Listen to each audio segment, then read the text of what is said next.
All right. Hey, Bobby, what's up? Doing good here. All I just right. need to upload The the the I just need to upload a video on YouTube and send it like to some groups. the Yeah. the one channel didn't want to work. I think that was Rumble that had trouble. No, it's the Pop Shop radiogram portion, the one that you just listened to on. I did not Oh, stream I got you. on YouTube because of the music. Yeah, no, I know, I know. Yeah. Well, some of the Christmas music probably wouldn't matter 'cause that's universal now. You know, you Yeah. know what I mean? It's so.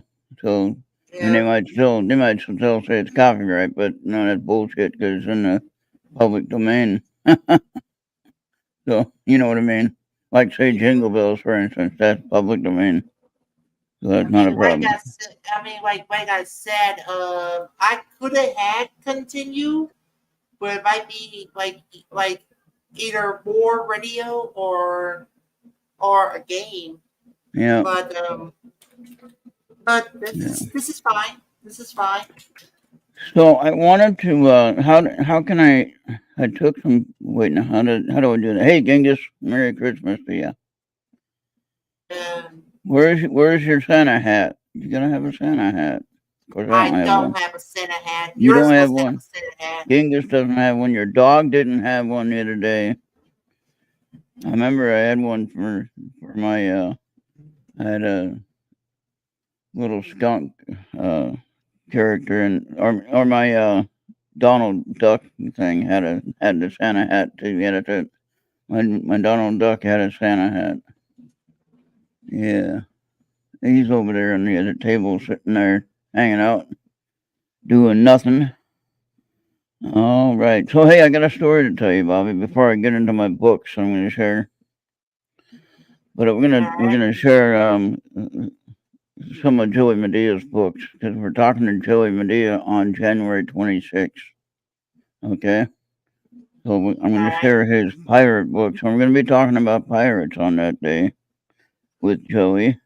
And we'll talk about some of his other projects that he has, maybe some of his other books that he has. But if you can, try to look up his Amazon page so that when we need to share that in the chat, when people want to buy the books, then they can. And then that'll be available to them where they can look up the book and whatever book it is they want. He has quite a few of them. I got most of the ones that he has. But so here's a story I got to tell you from last night. All right, so last night I was watching Ron Yacovetti do the Staticom thing, right? And I asked him if Staticom had said that Ethan was in my house a couple of times, you know, a few nights. Ethan is a visitor, a spirit visitor that comes in. Hey, Julie, Merry Christmas again. Yeah, Yes. I Merry guess Christmas, Julie. you can't really say that too much now, can you? Until it gets after like Wednesday or Tuesday, we can't say it. It's done. Of course, we're still stuck with having to say Happy New Year. But anyway, because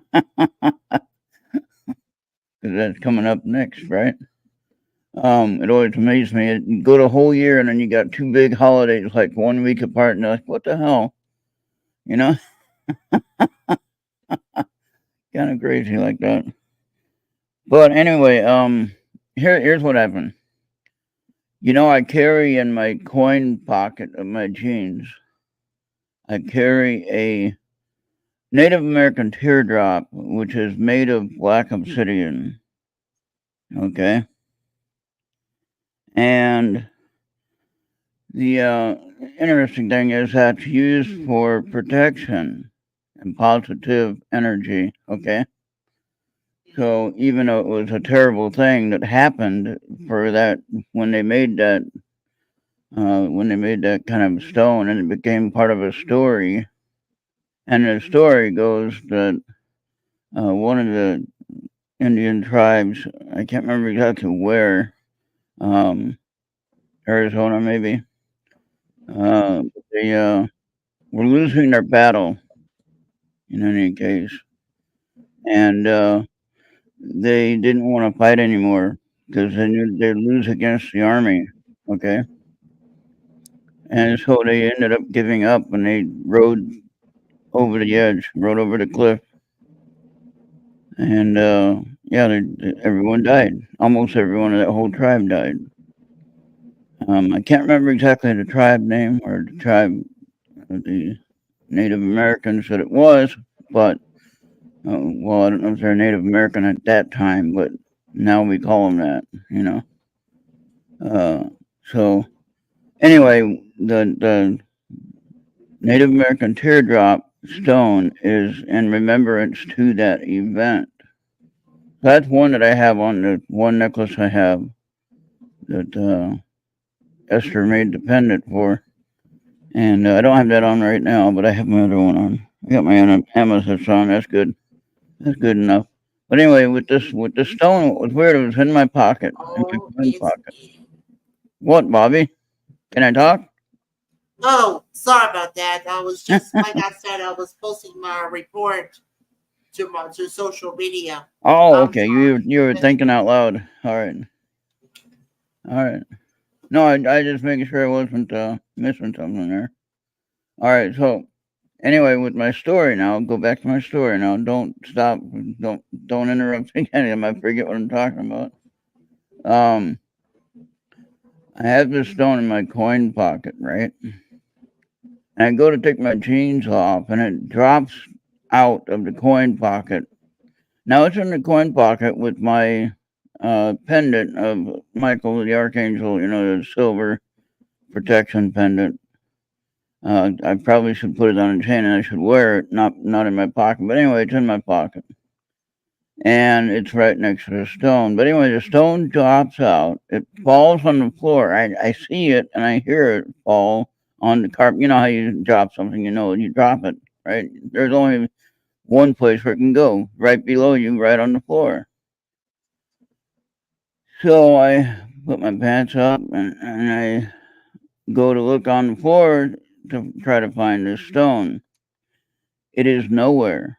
It's not in my pocket because I already checked that. It is nowhere on the floor. Okay, now it should have been in my pocket because it usually doesn't fall out.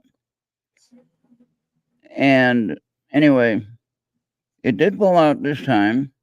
I'm looking on the floor for it and I don't find it. I look for about a half hour. I'm ready to go to sleep. So I say, I'll forget it. I'll just look for it in the morning. So I wake up in the morning and I look for it.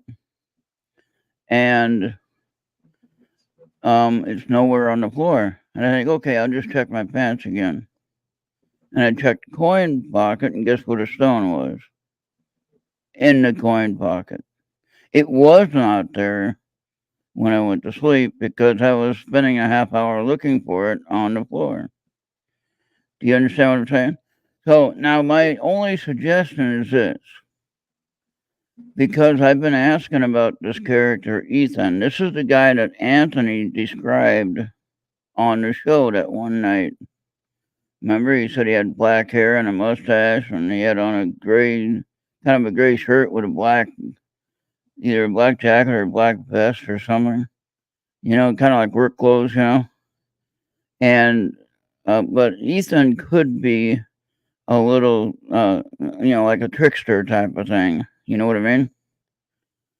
So he knows how important this stone is to me, and he could have taken it out of my pocket and just hid it from me just to make me look, and then he's sitting there laughing at me because I'm trying to find it. So that's the only thing I could think of because I didn't have anything like that happen before, and this was the only time I had. Well, aside from my K2 meter still missing, that is like the only thing that I've really had gone missing for any time that I cannot explain. So, like I said, the the stone has always been in my pocket, never dropped out, and this time it dropped out, like almost like it was taken out and hidden from me for that time. So that was kind of weird. That was interesting. Hi, Venus. How you doing? All right, what's up, Venus? No, Venus. We're No, we're not not going to do doing that. that. This is a family show.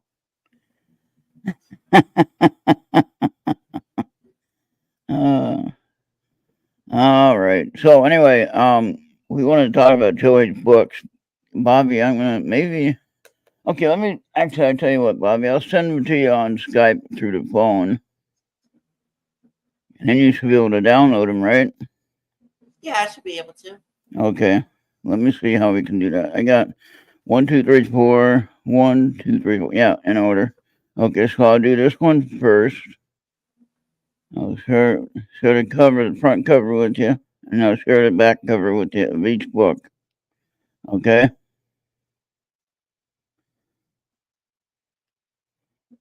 And there's the front cover of the first book. Okay, hold on. Okay, media. Oh, there we go. Okay. And there's the back cover of the first. Oh, wait, I can add. I'm going to put them in order then, if I can do it that way. Okay. We got one already, the back cover, the front cover of the next one, the back cover of the next one, front cover, back cover, front cover, back cover. Okay, because I already sent you one. You should have 1, 2, 3, 4, 5, 6, 7 more shots coming your way.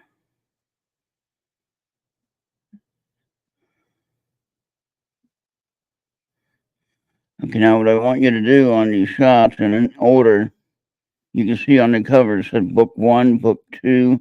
Okay, you see that? Yeah. And then you see book 3 and book 4. So just do it in order on the picture up here. You can do it in order, and we'll talk about each one. All right. And there ain't much to talk about at this moment. And we'll allow Joey to talk more about it when he's here on the 26th. But this is something that everyone can look up these books and get them if they want to. I think they might be available on like Kindle or something like that.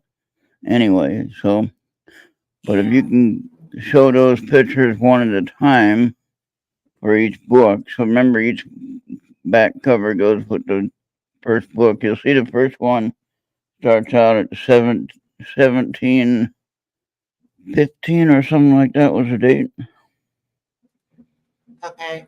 All right. Hang on, guys. I'm still yet to do it. Huh? Now I'm getting to share it.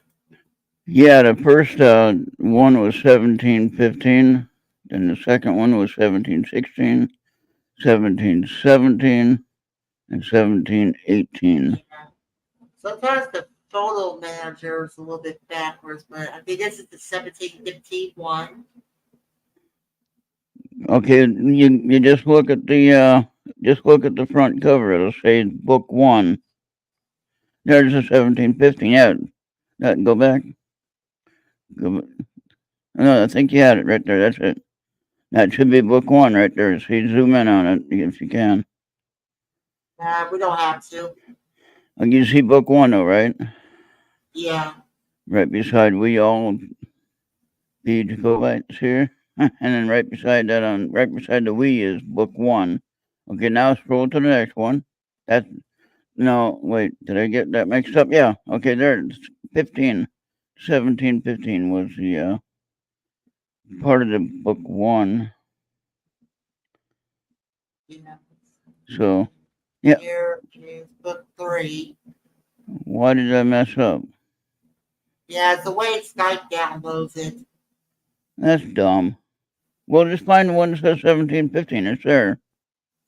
It's the red. Yeah, There. here's book There. That's 1. the first one. That's the first one. That's book 1. That's with book 1. So then now book 2. Okay, book 2. There it is. There it is. Okay, that's the front cover. And then the back cover for that. It's 1716. Yep, there you go. Look at the color of the skull and look at the color of the back. It's kind of the same, right? Yeah. Okay. So if they want to read that, they can definitely pause this later and read it, and then that'll be good for them to understand what's going on with Joey and his pirate stuff. All right, so then book 3. I'm trying to find it. There it is. Okay.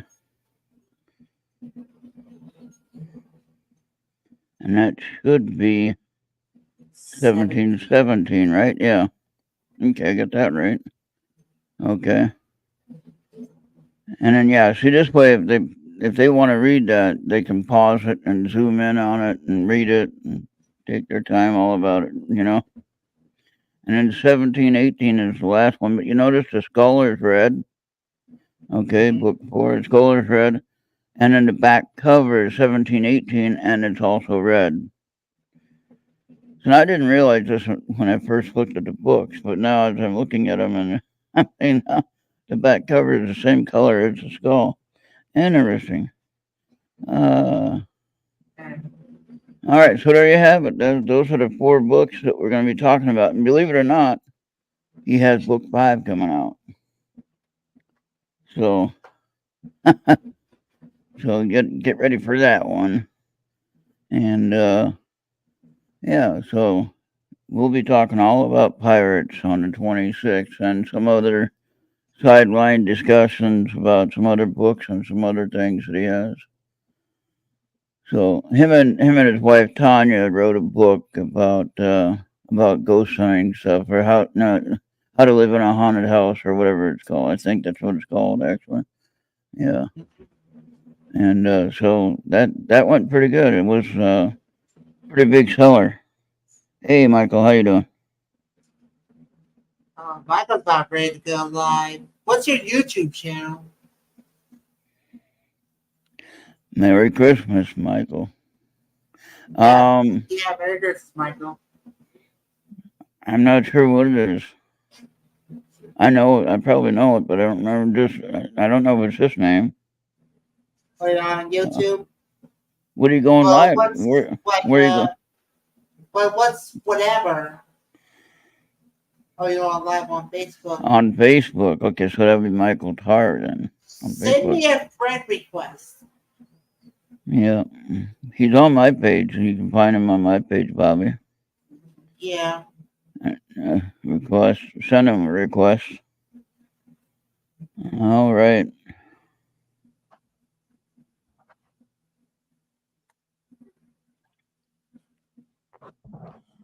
Say hi to your wife, Tiffany, from all of us. Yeah, what's the name on Facebook? Michael Tarr. Tarr.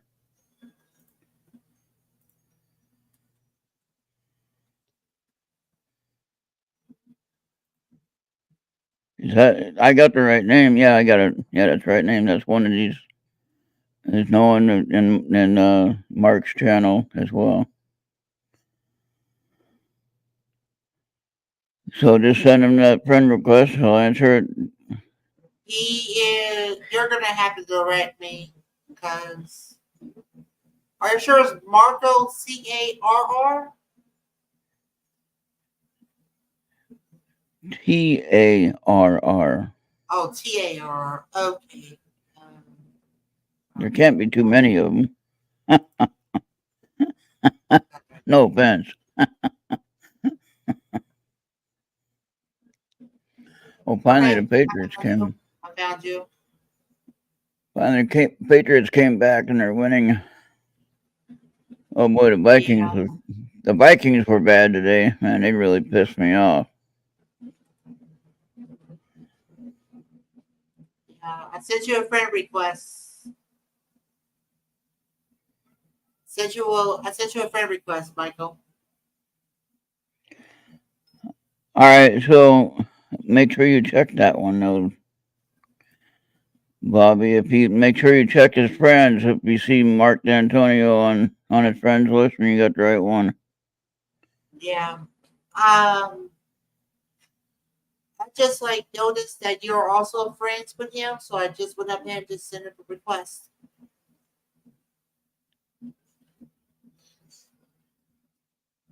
Okay. Uh,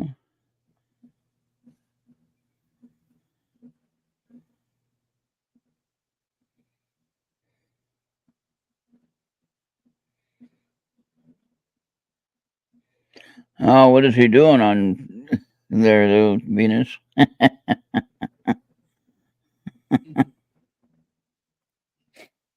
Venus is just being silly. Well, Just your typical Venus. she has a good idea, though. Very true. If I was still watching football, it would definitely be the Saints. Yeah, I don't like the Saints. But hey, who was it first? Oh, yeah, the Lions. Yeah, that's right. That's who beat the Vikings. The Lions' first time in history winning their division. How do you like that? Oh I yeah, remember, usually the Lions are usually like the weakest. yeah, normally, like every year, I remember the Lions were like last place, losing every game. And this was the first time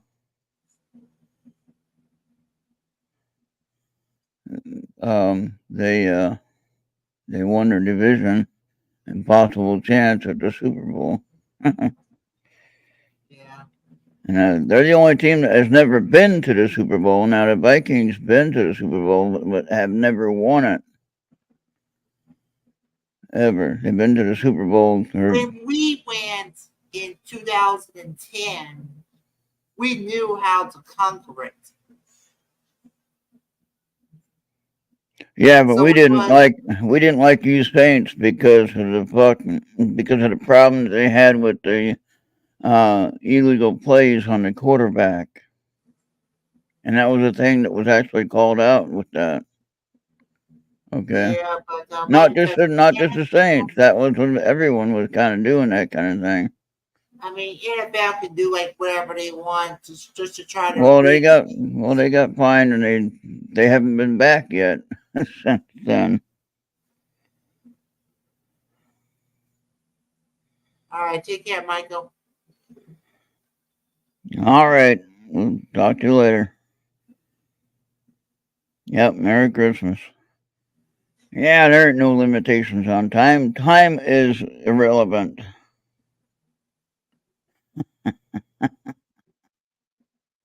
Not really, but anyway. Uh,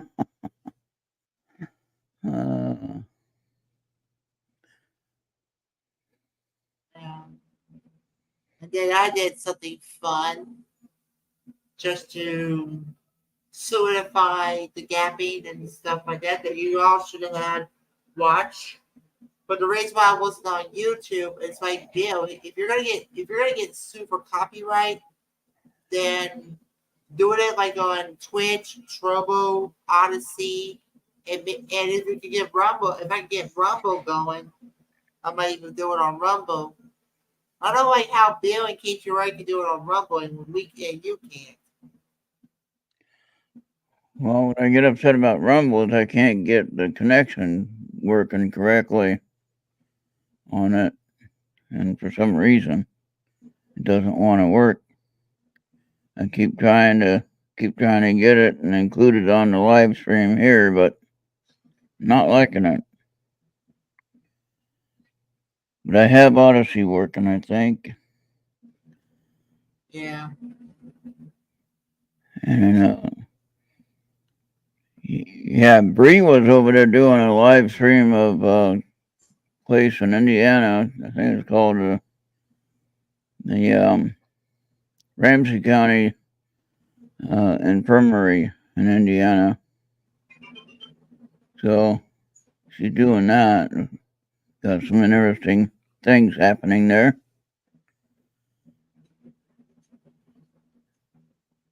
So that was fun. Well, I was able to watch a little bit of that as I was listening to your shortwave radio stuff. So, but yeah, I've been watching Ron Yacovetti do that Staticom thing. That's pretty interesting. I never got a chance to see that yet. Well, I tell you what, if you do, you'll be surprised because as he's doing the live show, the spirits or the spirit, however you want to say it, they actually can read the chat, and they'll read the chat and call out what they're reading before Ron can ask the question. So I've seen that happen a couple times. And like last night, they were saying Merry Christmas, or was it last night or the night before? Yeah, it was last night, I think. They were calling out Merry Christmas to everybody. And then there's a voice on the spirit voice. Now they're using this as a program that uses only white noise generator, okay? So it doesn't have any radio connection at all. Mm-hmm. All right. So it has no radio signals at all. It's just using a white noise generator, which I don't know how it works, but somehow it picks up the voices as they are active. And it can do remote viewing or remote scanning of the spirits that are in different locations. Like I asked, is Ethan in my house? And it said yes. And it said Ethan's name and said it was here in my house, or he was here in my house. So they know who Ethan is. Who he is, I have no clue.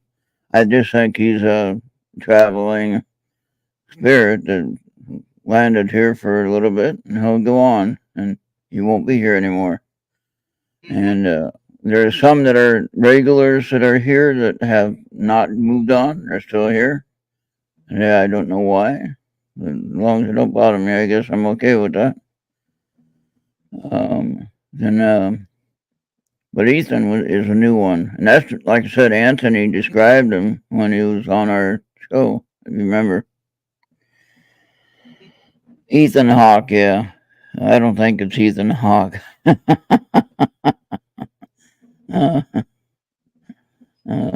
if it was, maybe he can give me some tips on how to do this streaming stuff. But anyway.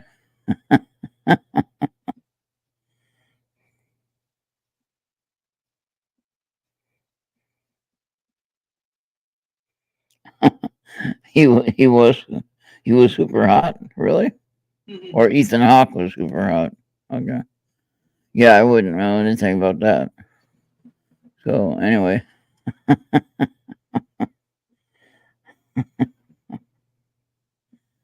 What did everybody get? I got a couple Christmas cards. I got one from Maggie and Peter, like Bobby did. Yeah, I got the card right here. Yeah. From Maggie and Peter. I still have to open the one for. I have to open the one from Kathy. I gotta get that. Yeah. This is also what I also got. It's like a miniature massager. Oh, for your neck? No, for my back. Oh. Comes with remote control for it too. Oh, okay. And you can adjust it and put it on different parts of your back where it hurts. Okay. Yeah.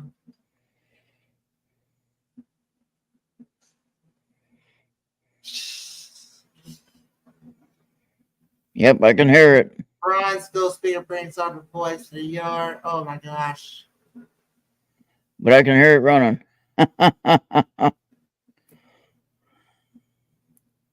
Yeah, I gotta get me some more water. I'll be right back. All right. Who's doing all the cussing there, Julie? What are you talking about?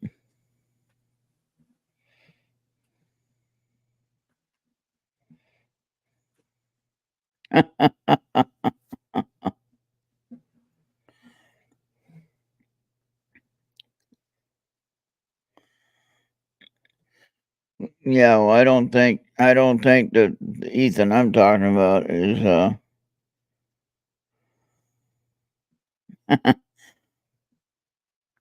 yeah, I don't know that he's good looking or what, but Anthony did describe him. Okay. Alright. Yeah, I'll be Oh, sounds like he's.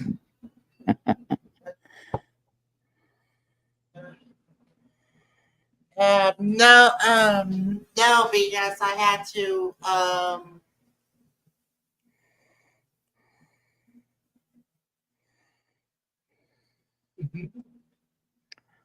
had to go give me some more H2O. That's a weird looking water there. What is that? Yeah, my uncle is reusing these cups, so I just like tag along. So the program that Bree was using tonight that she uses on her thing is this one here. This is an app on the phone. Okay, you see it? Yeah. Okay. So all you do is hit start, and then I always like to hit the white noise one. Change the thing. Maybe add a little echo to it. Sounds cool.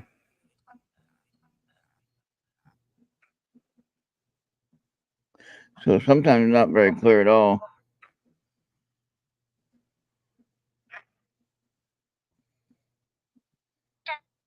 I think it's only using one speaker though, for some reason.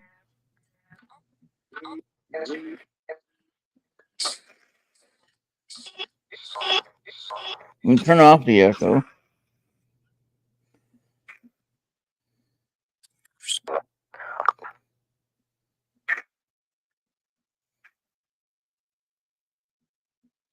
I don't know if this makes any sense at all, but there are voices coming through on it.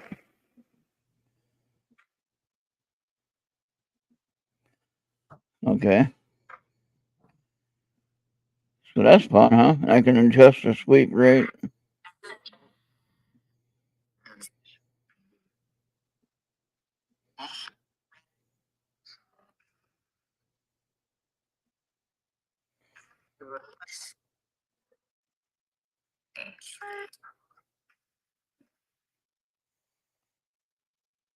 All right, there you go. That's good. That's good for that. We just stop it.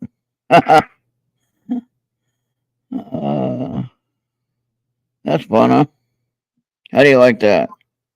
That was cool. It's cool. Yeah.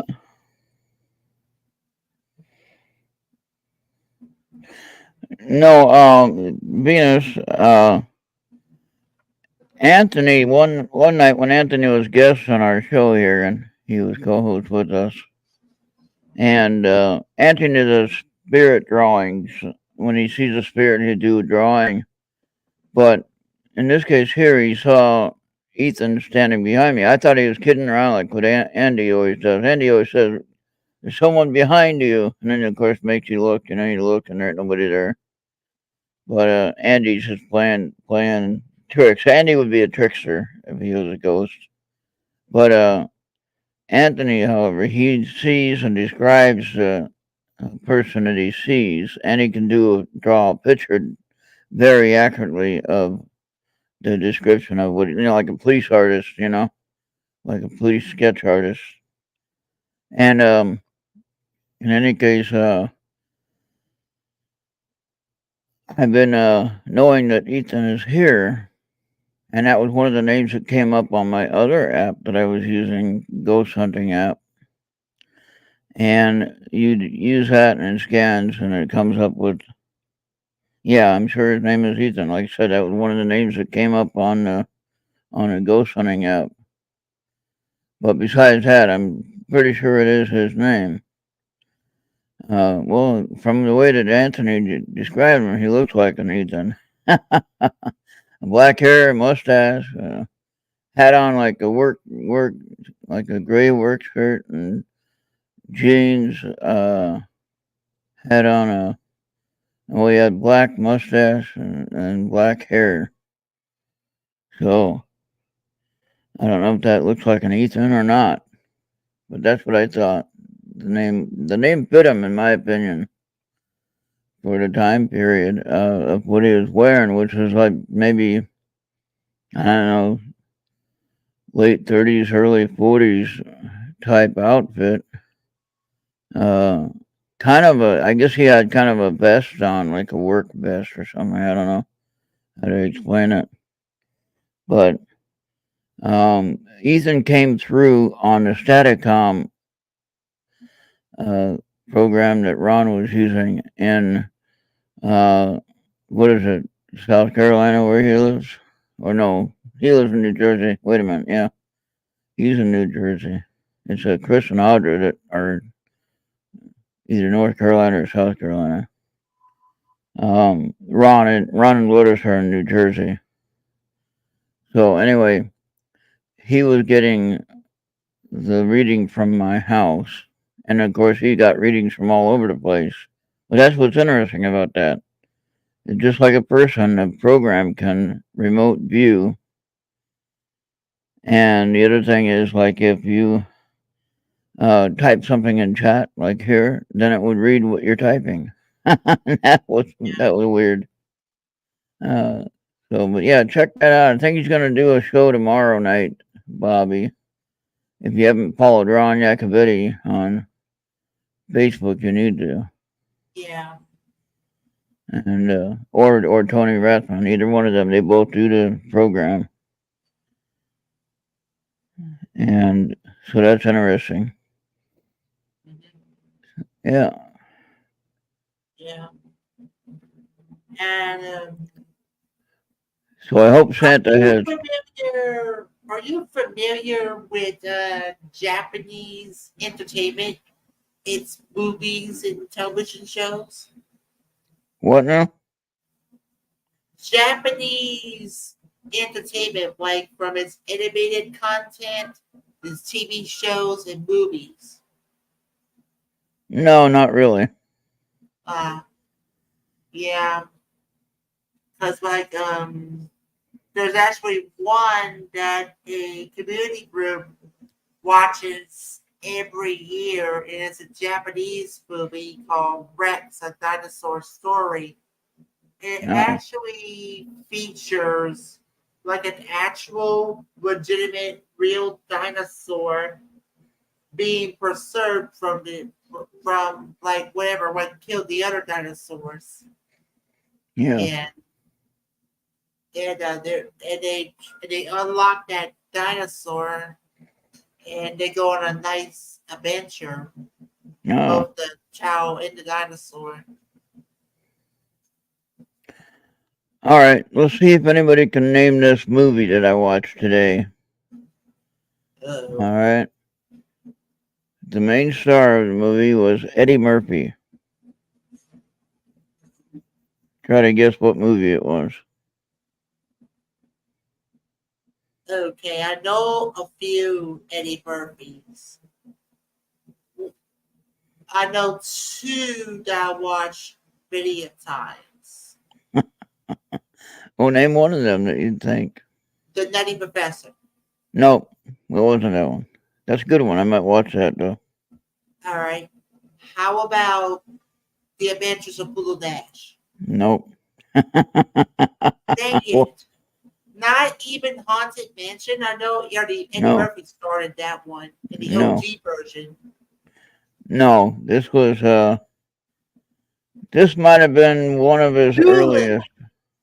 Huh? That's another one that I knew. What one? Dr. Doolittle. Yeah, not that one. But you're naming them all, but the one that I watched. No. All right. Anybody else got it? Anybody else got the idea? Hey, Blackie. Uh, Blackie.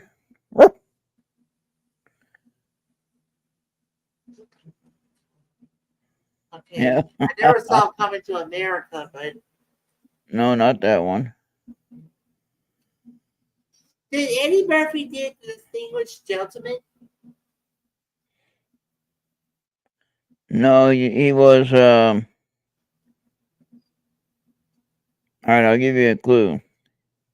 I was trying to figure out the music to the show. It sounded like someone else I know. Oh, you're talking about Dreamgirls No, or Shrek. no. This was. All right, I'll tell you because you're missing it all.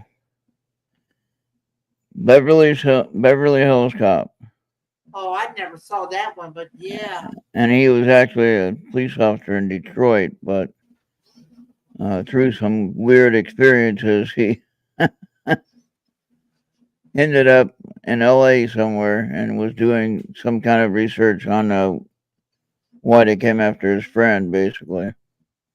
And he did get the answer, and he ended up solving the case. And I think that's where he ends up going to LA and actually being a police officer there. So, but anyway, yeah, look at the first one though. It's pretty funny. So, Yeah. but Beverly Hills Cop. It's been a long time since I saw that first one. Yeah, but that Japanese movie I was talking about, I've seen this movie before, and when you get to the end, it has a very very sad ending to it, and I was Huh. like uh, let me put it in somebody else's term. I'm not really crying. It's just the case it was too hot, Right, right, but you really are crying. right. Well, on Friday we're gonna have I call her a country rock singer, probably more rock than country. I shared the songs with you, Bobby. Yeah. So, but we're gonna have a woman on here playing her music that she created, that she written. So it shouldn't be any copyright issues. She has full ownership and control of it, and hopefully it won't be an issue. And if it is, then I'll just complain about it, and it'll be all right. So I had a copyright issue on some of the promos that we used, Yeah, and what the hell is going on with these types of people? It's I like, don't know, but I complain every time, and they accept the dispute and they take it down and they get out of it. But the strangest thing is they you know, I don't know. I didn't explain to them that I'm using a paid program, paid service for the licensing fee so that I can use this music. yeah, it's like when they're gonna throw it into their heads that this is okay. I don't know. Probably whenever they get abducted. Yeah, I don't know. But they're supposed to handle the reason for the paid service like that is that they cover with the licensing thing so that I don't have to worry about the copyright issue. All I got to do is connect my Facebook page with the service, which is what I did. So anytime that Facebook will come back and say, "Oh, well, you can't do that; it's copyright," and I just tell them, "Hey, I'm a paid subscriber of this service, and they cover the licensing fee, and you're not supposed to be doing this," you know. And then all of a sudden, it's a dispute's accepted or whatever, and they take it away. But the point is, I Then have it to. says you have to list that same service in your box when you go on and stuff. No, I don't have to because I connect the Facebook page to the service. Okay. But if BS tells you that you got to do it, you got to do it. Otherwise you're gonna have a big problem. You're gonna have more than a big problem, and you know it. No, I didn't have to, Venus, because I connected my Facebook page and YouTube, which I can only do two for now. Um, or one each, I guess. And I only have to make sure I connect the Okay, Facebook page. okay, I gotta find out who this Facebook user is. Hi, We Facebook user. Merry Christmas. Please allow StreamYard to use your identity or come to YouTube.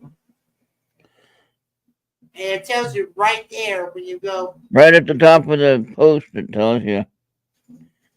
Yeah, right at the top of the post, it says, please allow streamer. You just got to click that link, and then you'll be allowed to be shown here on YouTube. And it'll be much better to come across. Oh, yeah. Mark was also there. Marco?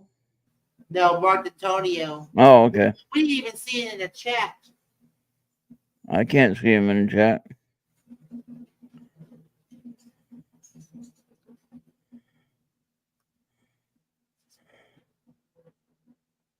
Well, whoever said yes, they must know us. Kimberly Ward. Oh, okay. Kimberly, just click on that link at the top of the post, and you can be known here. Yeah, Venus is saying it would be better if you did, because it's the YouTube algorithm that's killing you. So where would I put that at though, Venus? When I do the post, I put it inside the post where I get the music from, like at the beginning. I think that's how it's supposed to work. And I just say I belong to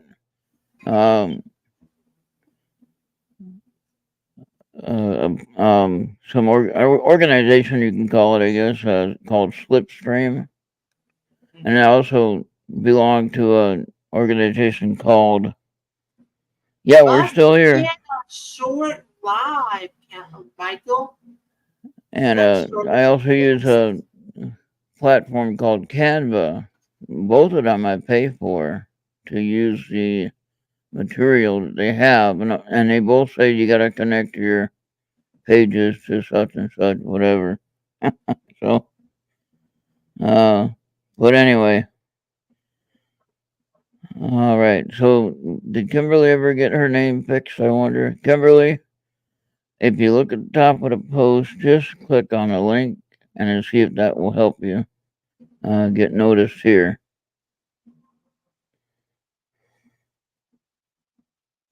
Yeah. Haven't even eaten dinner yet. It's on the way. Oh, wow. And YouTube, I can have it automatic. Where would I find that, Bobby? Do I have it on the link? Like I'd put the service in the allowed link description or whatever. Is that what you mean?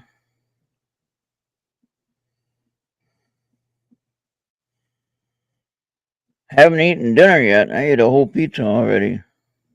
Long time ago. It's too late for me to eat now. It's after 9 o'clock. So yeah, I got snow and rain mix out there happening. So I hope Santa has good breaks if he has land on my house. Because it's a little short.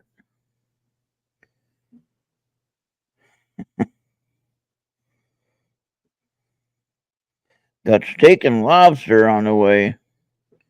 Man, you must make a lot of money at that. Lobster. You must make a lot of money at that SpaceX place.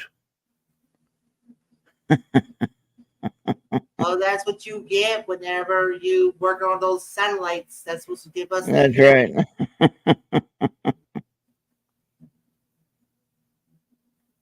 Yeah, right, not the title box. Okay, I'll look at that, Venus, and I'll make sure I add that. Hush, hush, hush, hush. It's top secret. What? Michael. Don't tell who? What? Don't worry about it. Don't worry about it. Yeah. Or don't tell everybody how much money you make. Okay, we won't. Christmas dinner for Tip and I. What did Tip you go. For Christmas, and what did you give Tip for Christmas?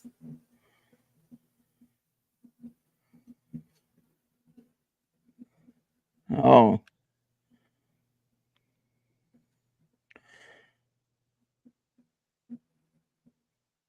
Yeah, but Michael, no offense here, but I bet I and don't think anything weird about this, but I bet she looks better than you.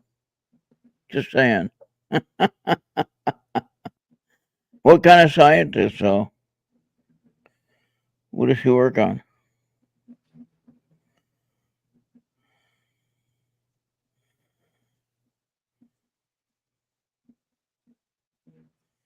If you can share that, is it?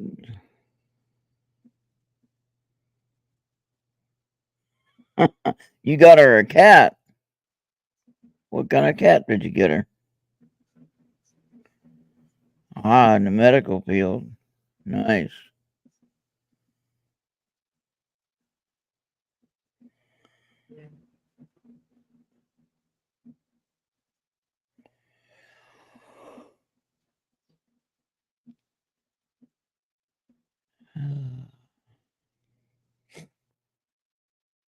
All right. So let's see. Let's see if we can.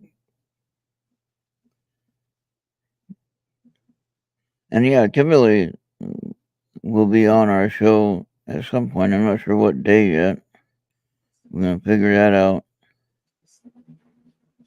Yeah.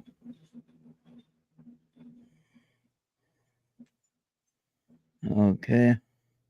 Now let me see. I'm trying to find where she's at here.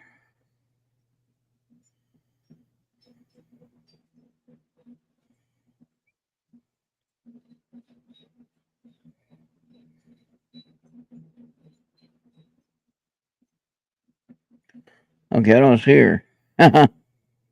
Yeah. Oh yeah, she's in the medical field. Well, she was. She creates antibodies that detects the cancers and biopsies within 24 to 48 hours. New tech. You got her a you got her a nice little furry baby. A what?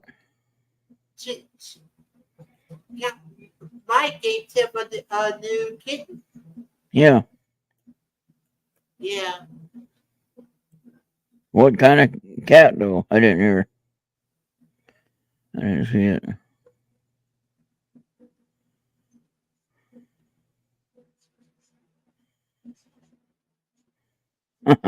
That's good.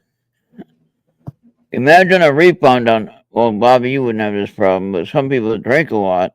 Imagine a refund on all the money you've spent on alcohol. It's a car sheep in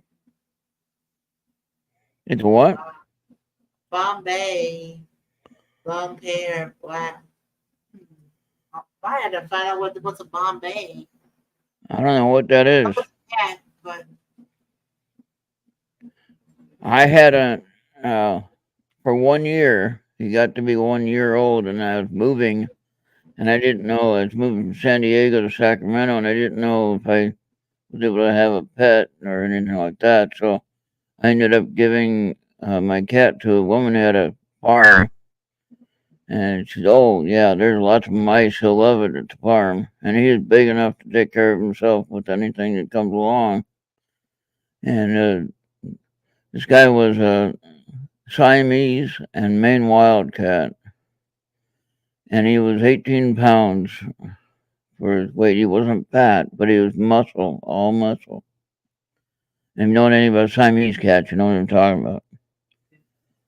And he was all black, and he was one of the coolest looking cats I've ever had. I had a white cat one time too. That wasn't the same type of cat though, but it was long hair. But the black cat, I named him Beamer because when he ran, you couldn't just, it was just a black streak going across the room. So I would call him Beamer because he five, was running. Huh? five cats. 5 cats? What? Okay, I Yeah. don't see Kimberly on here. I know she's on my list. I don't know why she's not showing up. Um, Did you approve my friend request yet, Michael? Because I would not mind sending you the link then. Well, or you can put it right in chat, and you can click on it in chat. No. We're not gonna do that. We're not supposed to do that.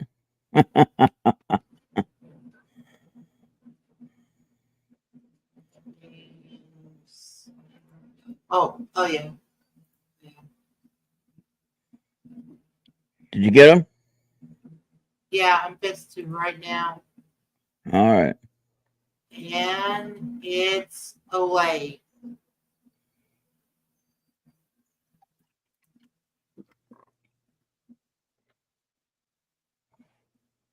So, Michael, does your wife Tiffany have an electric car like you?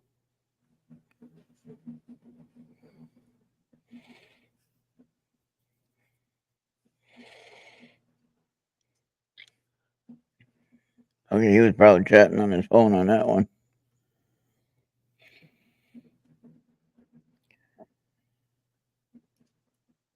I don't know if we ever had Michael on before, have we? I can't remember.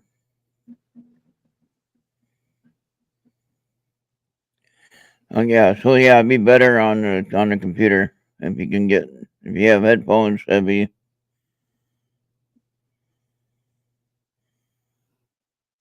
Yeah. Water is right here. See, I have it right here within reach. So got that smart water. Yep, gotta make me smart, right? Yeah. Gotta drink smart water to be smart.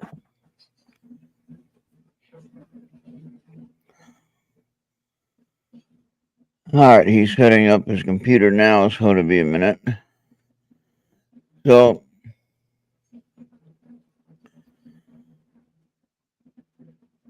oh hey, Oh, there he is. there you are. Hey, is there two people there? Okay. Oh, hi.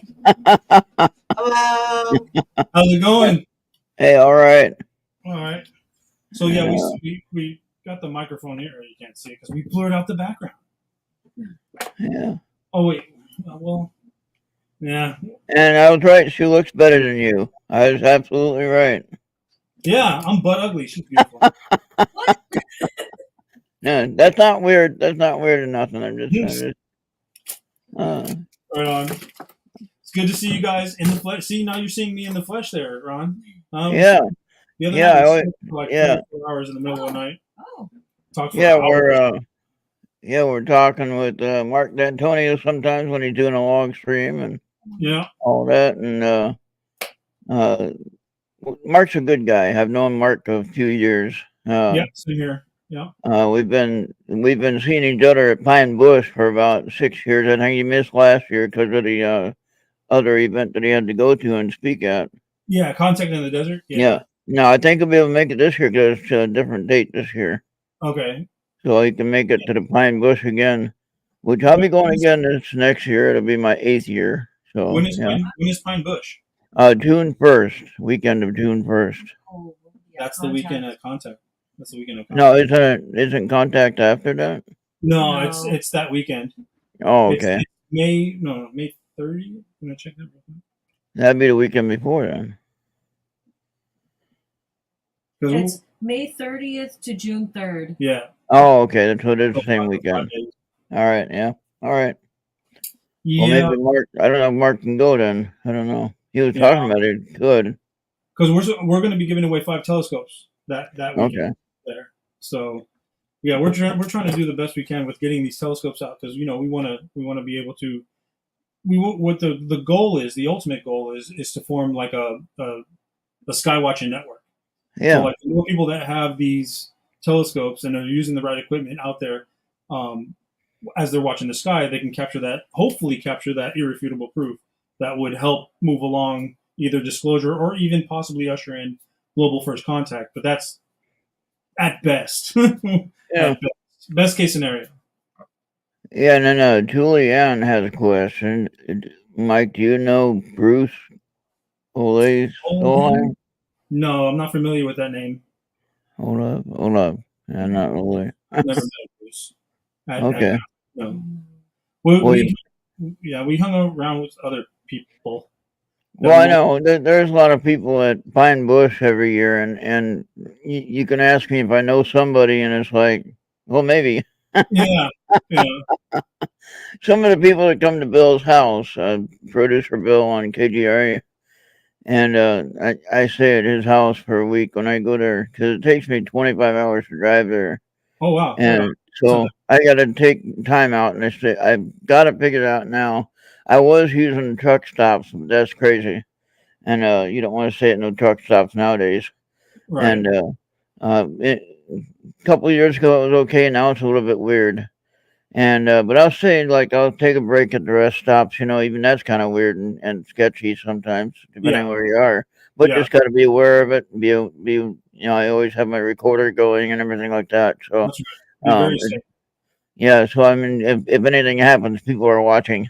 That's right. Right on. But so in the case of I started staying in a hotel last year, and that was nice. I went to do two different events last year. One was Pine Bush, and the other one was Gettysburg Battlefield Bash.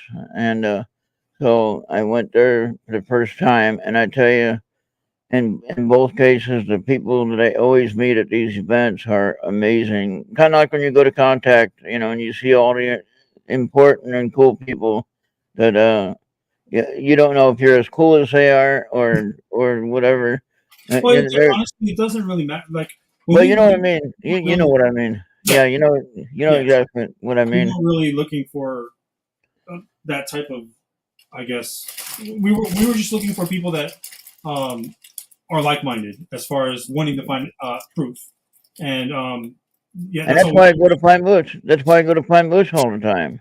Okay, because Yeah, people that go there have experienced something. Okay, like I know Tom Reed. You know who Tom Reed yeah, is.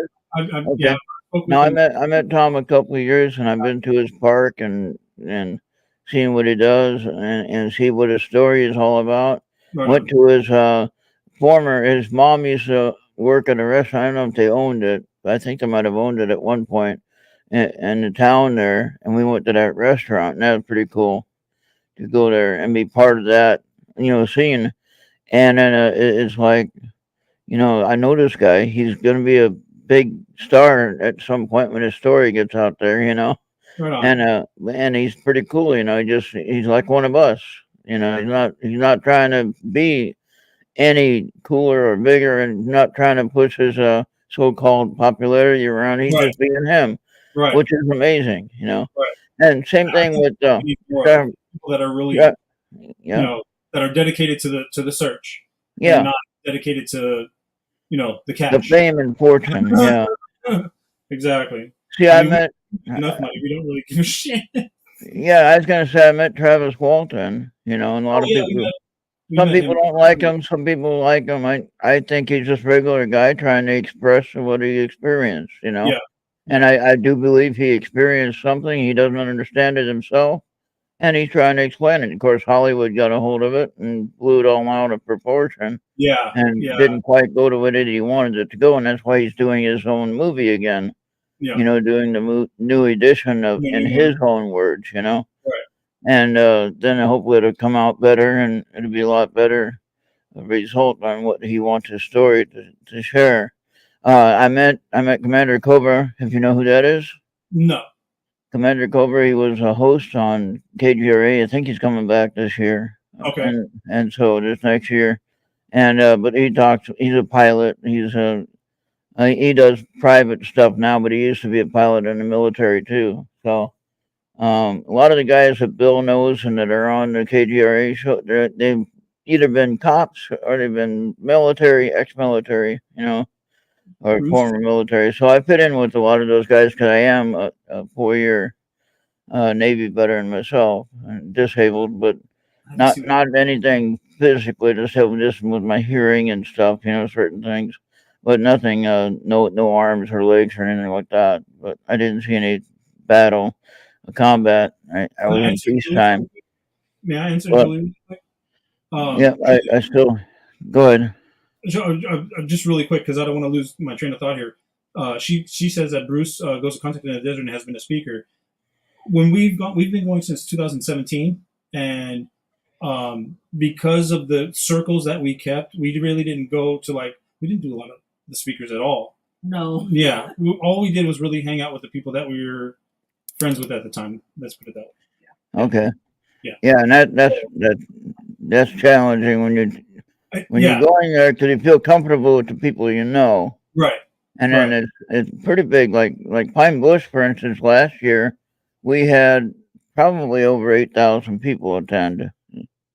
Okay, and not at the main conference time, but all through the whole event. You know, that's pretty amazing when you think about that. You know, it's a small event technically. You know, compared to say Gettysburg Battlefield Bash, Pine Bush is probably 1/5 of that. You know, so you know what I mean. So that's how small Pine Bush is compared to Battlefield Bash, and that's a whole different thing. Though that's paranormal stuff there usually. Right. And but everyone I met at Pine Bush, Well, it's on both sides of the paranormal and of the UFO stuff, top quality people. You know. It's What I like so far about everyone on at Pine Bush is that they're genuine. They all have had experiences or been connected with someone yeah, who have had experiences, so they're not making stuff up. You know. right. On my show on Friday night, I interview a lot of people, different people. I got to interview Calvin Parker before. Of Oh course, yeah, of course he yeah. passed away Familiar with Calvin. recently. Yeah. But I interviewed Calvin a couple times, and I interviewed with him. I interviewed Terry Lovelace, if you know who that is, from Arkansas, and he had the incident where what was it about? The Devil's Den is his book, Devil's Den. That sounds familiar. Yeah, I don't and remember. Who's it by? Devil's Den his by name is Terry Lovelace. Lovelace. Yes. I know Yeah. that is. Yeah. And it sounds like I know it sounds like a porn star. You know. Yeah, from the 70s, the Lovelace lady. Yeah, or Love something or other. Yeah. And and Andy Morrow is here. He's in the UK. Oh, right on. He's a little hard of hearing because he's across the pond. All that water is in the way. So And Julie, she says that you go to who you want to see. It's not necessarily who we wanted to see. We were friends with speakers. That's as far as I'm going to put that because I don't want to be involved with those people any longer. Upward and onward to different things. yeah. We went there to hang out with our them, yeah. speaker friends, and and more often than not, when they were off doing like either the speaker stuff or they're working at their booths, is when we were able to actually rub elbows with the experiencers and whatnot there. And last year we volunteered, so we didn't even earlier this year, we volunteered to work the booth or work the front desk. You did a lot of front desk stuff. We did registration. And, merch. And merch. For actual contact. For actual contact, yeah. Now let me ask you both. Now that since I got both of you here, sure. And this is a rare event where we have both of you at the same time. Yeah, it is because she's not here. She's only here for Christmas vacation. But well, there you go. That's the perfect time to ask you. Have you had an experience? I have. UFO experience. That's what put me on was my experience in 2011 October, and I've been on this crazy ass mission. Go ahead. Yeah, I don't want to talk about money. Did you have any experience, Tiffany? I have just a couple of paranormal experiences. Oh, you're more than okay. Yeah. I did have one, I guess, UFO sighting, but I don't know. It was with my dad. It was several years ago. It wasn't that exciting. Yeah. But it's still an experience, though. Yeah. Okay. And so I always talk about the activity in my house. I always have activity in my house, Oh, which yeah, I we were can't talking explain. Yeah, Um, I think his paranormal stuff is there because he's home alone, Yeah. and I think that Yeah. he told me about his. There's like a little boy and then an Oh. older gentleman that stays in his house. And Yeah. he's They're the two regulars that are here all the time. like, The guy I got his name is Samuel, the old man. I call him Samuel Senior or Sam Senior, and I call the boy the Sammy or Sammy Junior. But I call him Sammy because that means a younger person. Mhm. Okay, so um, before I haven't heard it recently, but before I have heard the old man making stuff like either furniture or toys, banging in the basement. I mean, Yeah. making a lot of racket. He I told had people do remote views of my house. Mediums that are very talented and gifted in doing remote viewing, and they know what they're talking about.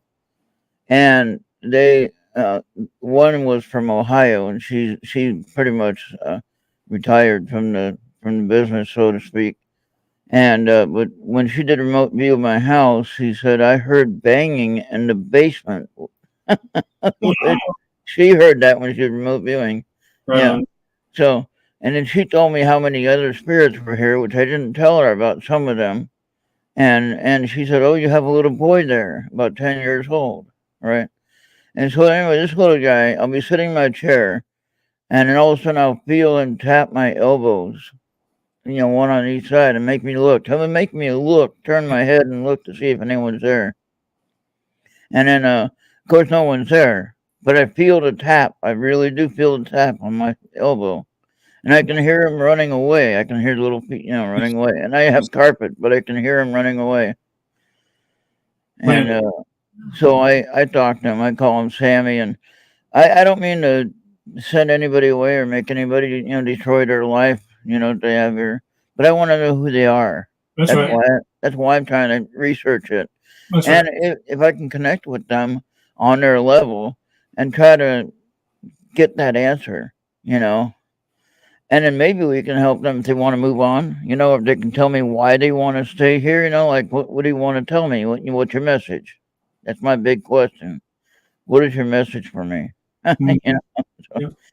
And like And I, when we were talking the other night, I truly believe that they're there to hang out with you and to keep Yeah. you company. Yeah, and because I am alone, I am Based on what alone. Yep, and I believe they're protecting the house, believe it or not, when I'm not here.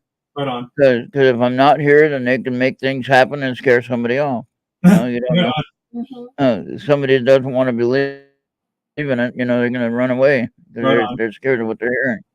You know, and the spirits can do a lot of funny things that we don't even know. I mean, they can move stuff around. I just told a story tonight that happened to me last night. Now, see if you can figure this one out. All right, I like crystals a lot. I have this nice Oh yeah. one here. I was telling him about. He was Nice showing off amethyst. these, and he's Oh, got a nice. peridot also. He showed This is an amethyst and it's on a silver chain. The silver chain is 925 silver, so it's pure silver, made from Italy. Okay, and the gemstone is just the one you can get at a bulk rate, so it doesn't cost that much. Yeah. But the chain itself was like $28.99 because it's like about an ounce of silver. But I can use it for pendulum though. I do pendulum work. Nice. Yeah, he was telling me the other day too. And That so I could see. Mm. I'm kind of I like don't Bobby know. in this situation. I Drop don't the know. Oh, Now, nice. now everyone makes fun of me when I do this like this. You hear me, But Bobby?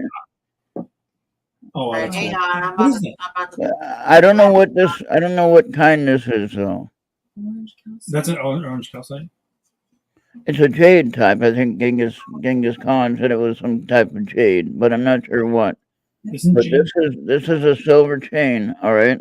Now let me show you if you can read it. Let me try to get it where you can read it. Oh, the 925. Yeah. Yeah, 925, and then Italy is the name of where it came from. See Right. that? I like the rope chain. It's a Yeah, rope me chain. too. You see that? So yeah, so what it is, if you look at the connection, it's soldered on the chain, so that ain't gonna come apart. That's right. It's not your Kmart special. All right. So I mean, this thing is really nice. Okay. Right on. and it's not going to tarnish. Okay, it's real silver. It's not going to tarnish, but I can still get some protection coating on it. I think to make sure it doesn't. Right You on. know, but Yeah, I mean, yeah. my silver, what I do if it starts to tarnish a little bit, I use toothpaste. Oh, Let it, okay.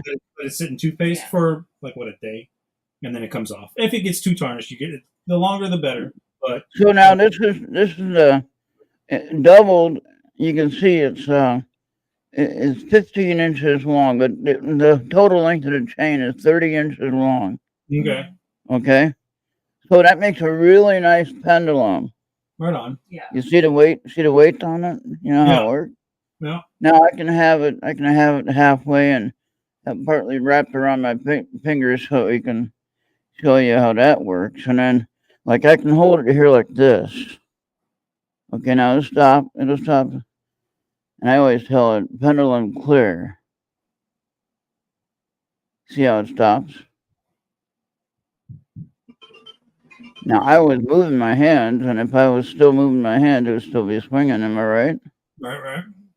So it stopped at my command. When I say pendulum clear, that means it clears the energy. Now I'm going to ask it. Now, yes and no would be north and south. No is going to either be in a circle or it's going to be east and west. Okay, if that makes sense.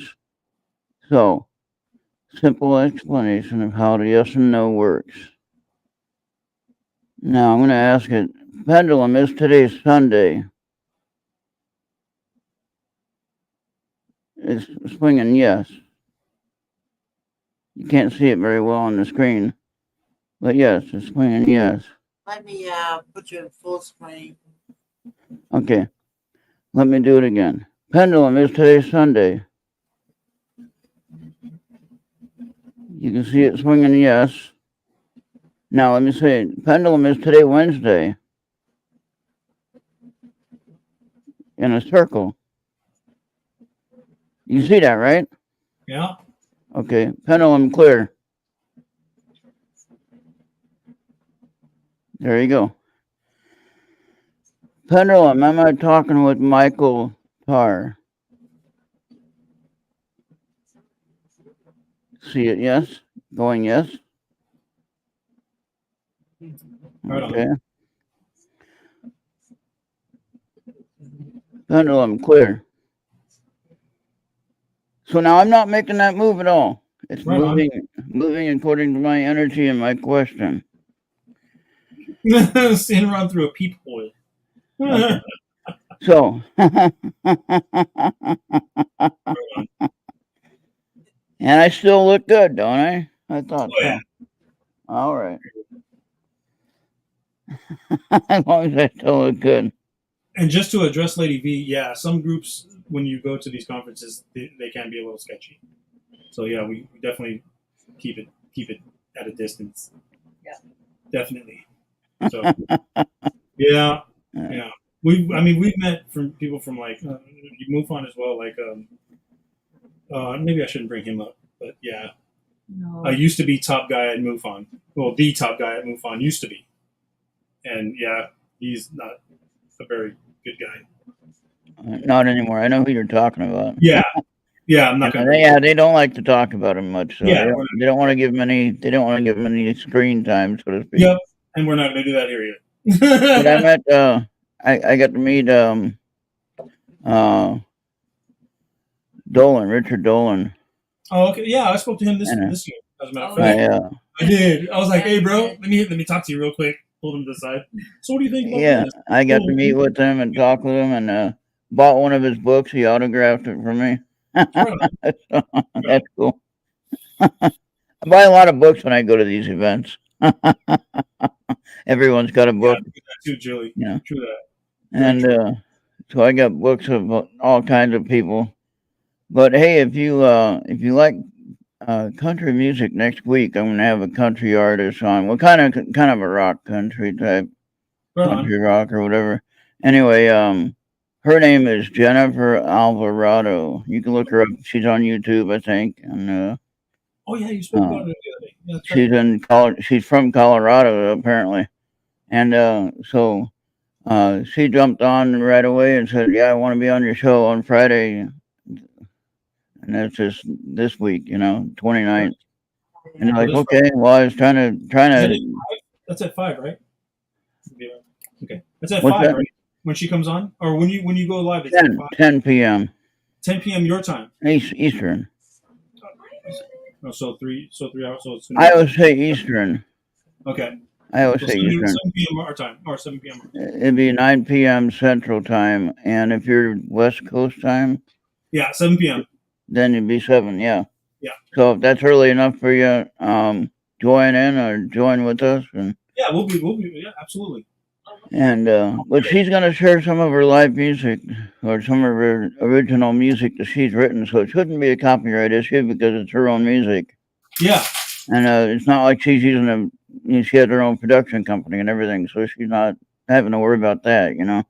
right on. So that's going to be fun. And I have a couple of other artists that we're going to be getting on, and quite a few actually. I did something interesting. I figured out. Bobby helped me figure this one out. I have a form that I found with Microsoft Office. Okay, I was trying to find a service that I could use, but it turns out that I have it right with Microsoft Office 365, and I created a form for an interview request. So you fill out the form, you put in your email, you put in what day you want. It's going to be a Friday that we do the show, but you pick out what date you want. Right on. So then I don't have to worry. I can put out the invite and let them fill out the form automatically, and then I get their email and I respond to them when they want to be on the show. That's a good way of doing it And too. and there's Bobby just put the link up there for the form. Right, Bobby? But then I hope this is the link. Yeah, it looks like it. Looks like it is. Yeah, that's it. And yeah, if you click on that link and then you want to request an interview and have your own show, then you just pick your Friday date that you want, Right on. and it'll be 10 p.m. Eastern is when I do my show. And right now I got 3 dates I think filled up in January, so I'm working on another one. I got Preston. Do you know who Preston Dennett is? Yeah, Preston Denny. He's a friend of mine actually. Okay, he has a lot of books. He has a lot of books. He's a good guy. And I've talked with him before on my audio side, and before he went to YouTube on a intermission transmission video, I've been on the Mixler app on the audio side, and I used to do Friday nights just audio. Right on. And that was interesting. And I think we'd use Skype for the video, but we'd do the only audio on the distribution of it. But then YouTube came along and heck, I'll do it all on video. Forget audio, and then I can take the audio and put it on take the audio portion of it and put it on the audio part. Right on. If I want to. But yeah, so I talked to Preston in it probably a couple of years ago, I think. And then I'm gonna have my friend I met. I don't know if you know who Joey Medea is. No. He's an author, a storyteller, and he's an actor and things like that. He lives in Ohio, but I got to meet him in person. Him and his wife, and they're both authors and accomplished, experienced in what they do in their craft and whatever you want to call it. But they have had experiences of all kinds of paranormal stuff, mostly. And anyway, Joey has these books out dealing with pirate stuff. Okay. And we showed some of them early on in the show, if you got to see that part. Right But it's called Cannon and the Quill. Cannon and the Quill. And he has 4 books now. He's writing the 5th one. He's getting that done. I get, like I said, on all my books that I get, I try to get it autographed because that means a lot to me. And so, and knowing Joey, of course, means a lot to me that I get that autograph, Right and he's like a personal friend, of course, or brother, if you want to call him that. Some of the people you get to meet, you tend to think they're a little closer than just friends. You know, Yeah. well, it depends on how you. Yeah. I mean, Yeah. like we look at Mark D'Antonio. We look at Mark D'Antonio's family, right? He's more Yeah, no, family than honestly, with Mark D'Antonio, it took me, like I said, I had my first and only experience in 2011, and yeah, it's taken me this long to find. Well, I found Mark D'Antonio 2.5 years ago, 3 years ago, 3 years ago, yeah, and I've been on his live stream for the long, or not on it, but I've been watching his live stream and just really enjoying his content and really enjoying the fact that how knowledgeable him and Daryl are yeah, with the Cosmos. yeah. So I took it upon myself to to start talking to him like face to face, or not face to face, but on like directly asking questions on his YouTube channel. And I said, hey, you're going to be at Contact this year. Let's have dinner and speak. And yeah, we met him at Contact this year, and we spoke about. We also spoke to the showrunners too about having these telescopes given away. And then they were like, "Well, who are you with?" And I'm like, "Well, we're just by ourselves, but we know Mark D'Antonio. He could vouch for us," and he did. And yeah, and ever since then, I was like, "Dude, I really like what you do. I want to give away telescopes on your channel." There And you he go. was all right. And so for Christmas this year, we wanted to give one away, and You JS. had one that you given away. You said Oh yeah, Jack 77 or whatever. his name's G. I know who he is. I know his name. Okay, I don't want to put his name out there, but yeah, we Well, I know. Well, it's already out there. People so know. If he was on Mark's show and you did it live, then he's people already know. yeah, but yeah, we ended up. He'll get it on the 28th, and hope we want to make sure that he does get it. So with Amazon, And what kind is this? What type? it's a Celestron StarSense Explorer 114 millimeter. Oh, and okay. it comes with a cell phone attachment. Yeah. So yeah. And does it have a clock drive or no? I'm sorry. Does it have a clock drive? Wait, say that again. Does it have a clock drive? A clock drive? Yeah, a guiding system. No. You use your cell phone. Okay. The StarSense Explorer comes with an app. Okay. Well, whatever. It's us anyway. See, us. But it comes with an app and then you set it on top of the telescope, and it tells you exactly where to point your telescope to look at the whatever you. And it doesn't have a drive system like the clock. No, there is no go. There's no go. Go to. Yeah, there you go. That's what I meant. We different. We used to give away. It's harder to assemble the AZ mounts onto a go to mount on an AZ mount. I don't think it's actually possible at all. You need to get, well, it might be, but you need to get, if you had an equatorial mount or a German equatorial mount, you can easily take that one apart and put a go-to mount on that, because usually the go-to mounts are German equatorial. Oh. So and go-to motors are probably like on Amazon, like the cheapest one I saw was $70, something like that. So yeah, and then Julie had a question, and then I have a question after that. But go ahead and answer Julie's question.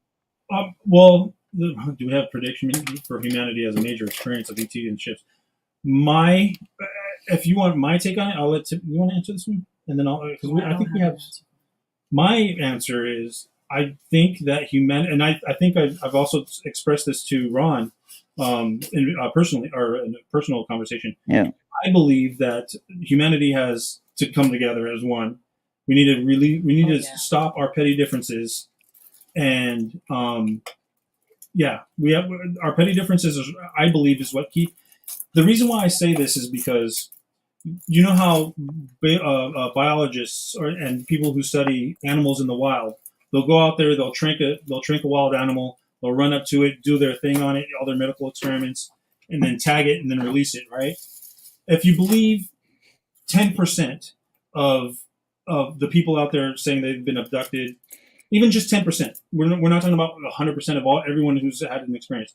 If just 10% of those people are factual and truthful, we are witnessing, or according to these experiences, we are witnessing pretty much what extraterrestrials are doing to us as we do to wild animals in the wild or in their natural habitat.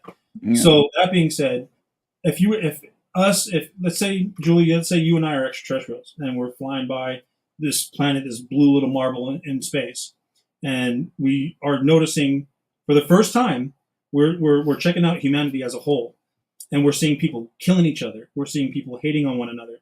Would you want to make first contact with people that are bombing the crap out of other people? No. I mean, humanity as a Like, whole. no. Yeah, I'd be like, what the Fly hell? by. Let's get the hell out. Especially if you had if you and I, Julie, we just evolved, actually not just evolved, but we know our history, and we're eons beyond fighting each other. This is how we came together and created these machines, or created how to traverse the universe with our technology.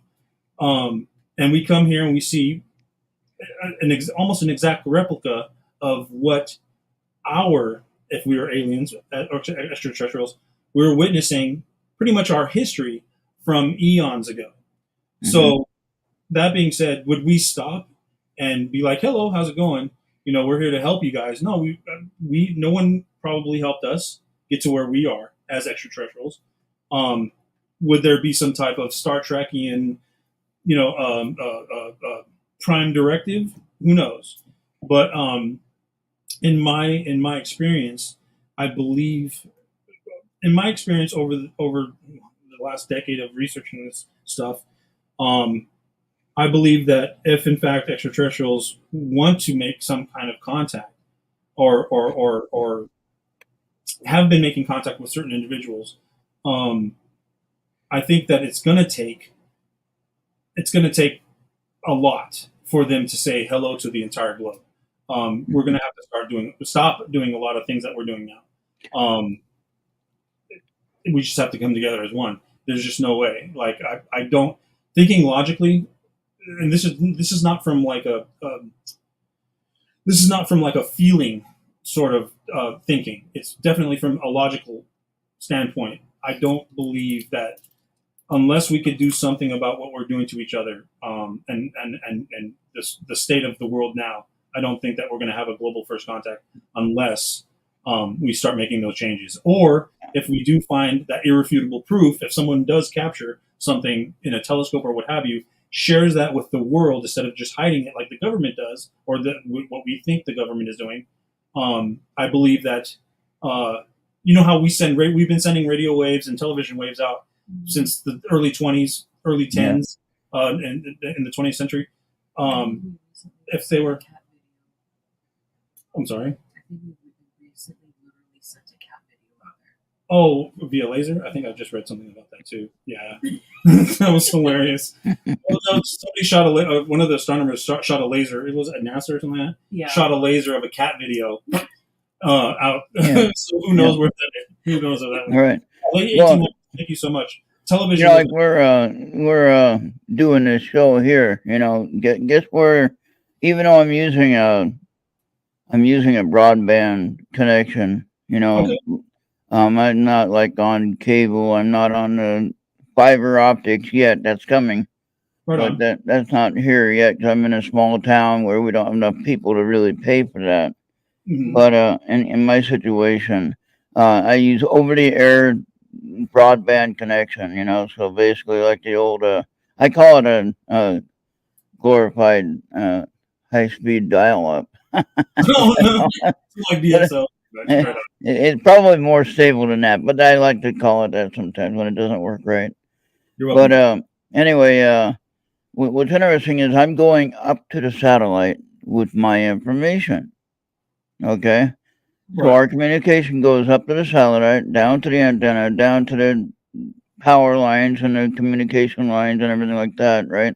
It's not like we're on the cell phone and we're talking. Well, the cell phone uses the satellite too, but on a landline phone, what we used to use, right? Right. Right. And that was on wires and connection, direct connection, and Yeah. hopefully that connection would be strong enough and you can talk and all that stuff. But here we're using signals sending out to space. All right. We've been interrupted by an emergency broadcast system of a puppy. Blackie. His name is Blackie. Blackie, right on. Yeah. Yeah. But yeah, so anyway, I always talk about how I have a little promo I have on on my Facebook page that I post every now and then.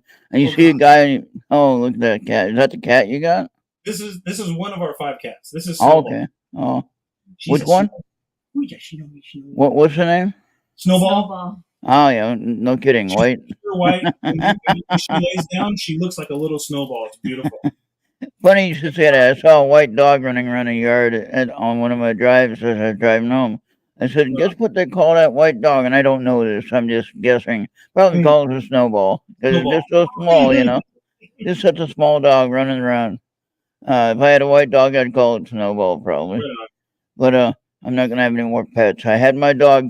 My dog died in my arms when she was 13 years old, and I've known her. I raised her from 8 weeks. She's 8 weeks old, and I raised her from her her young start of her life. And so she was my kid. I didn't have any kids, and she was my kid. That's right. And when she died in my arms, I have that was hard. That was really hard when she died in my arms. right below here is my ball python. Okay. I'm an Oh, animal. a snake. Oh, you said it. Oh, that's a snake then. Okay. Yeah. Okay. It's a 5 foot. And now, how do they get along? How does he get along with the cats? You mean it's Oh like no, he stays in his cage. He doesn't Okay. come out. No, but he's gotten out a few times. Yeah, But the cats, I don't know. For those of you who don't know animals and whatnot, cats are actually very.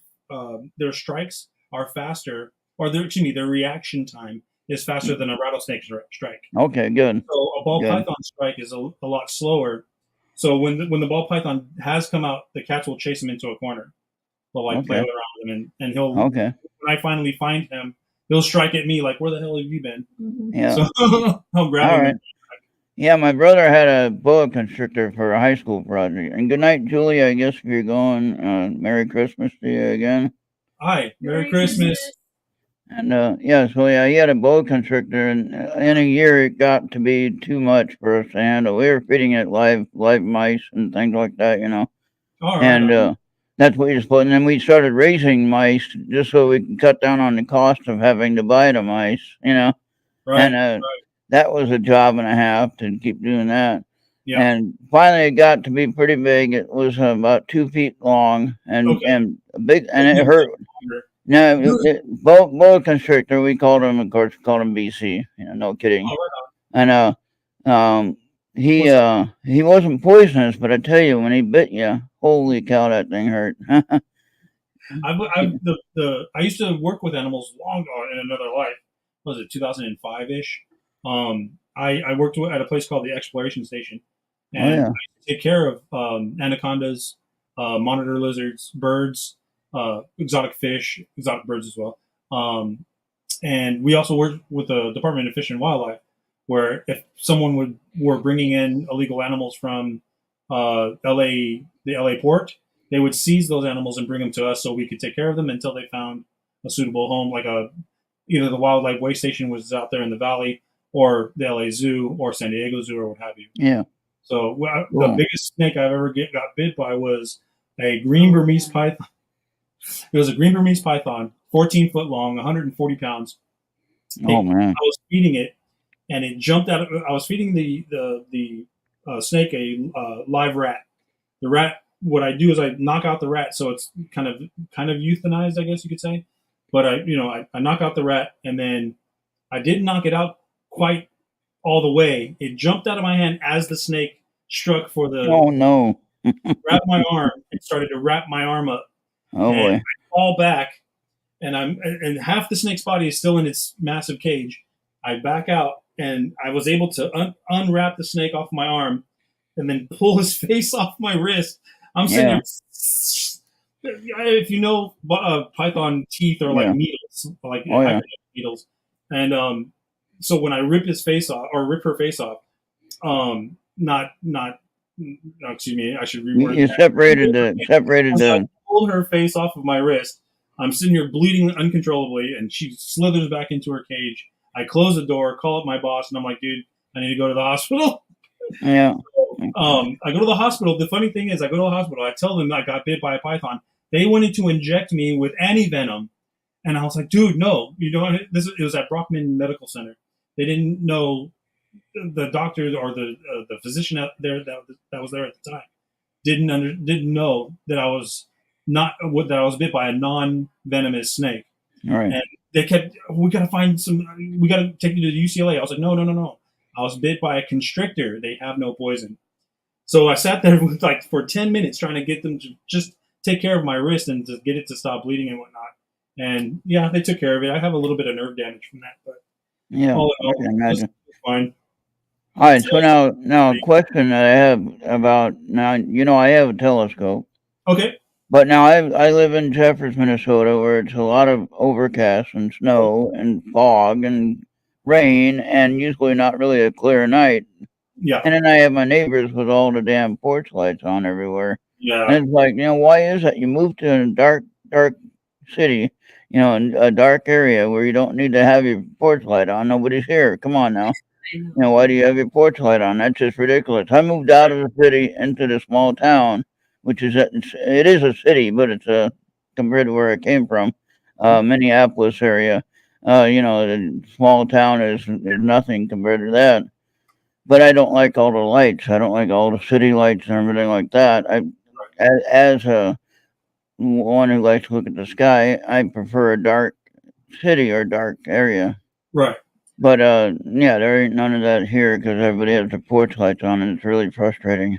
But Well, anyway, when light pollution, it's the only, Jeffers, Minnesota. I'm sorry, Jeffers, Minnesota. that's where you're at right now, Yeah, Jeffers. Jeffers, Jeffers. Oh, okay. We're in Torrance, California. Okay. We were in downtown LA. We used to, just to let you know about a little bit about light pollution. What we search for when with our telescope, we don't really look. We're not looking at like deep space objects.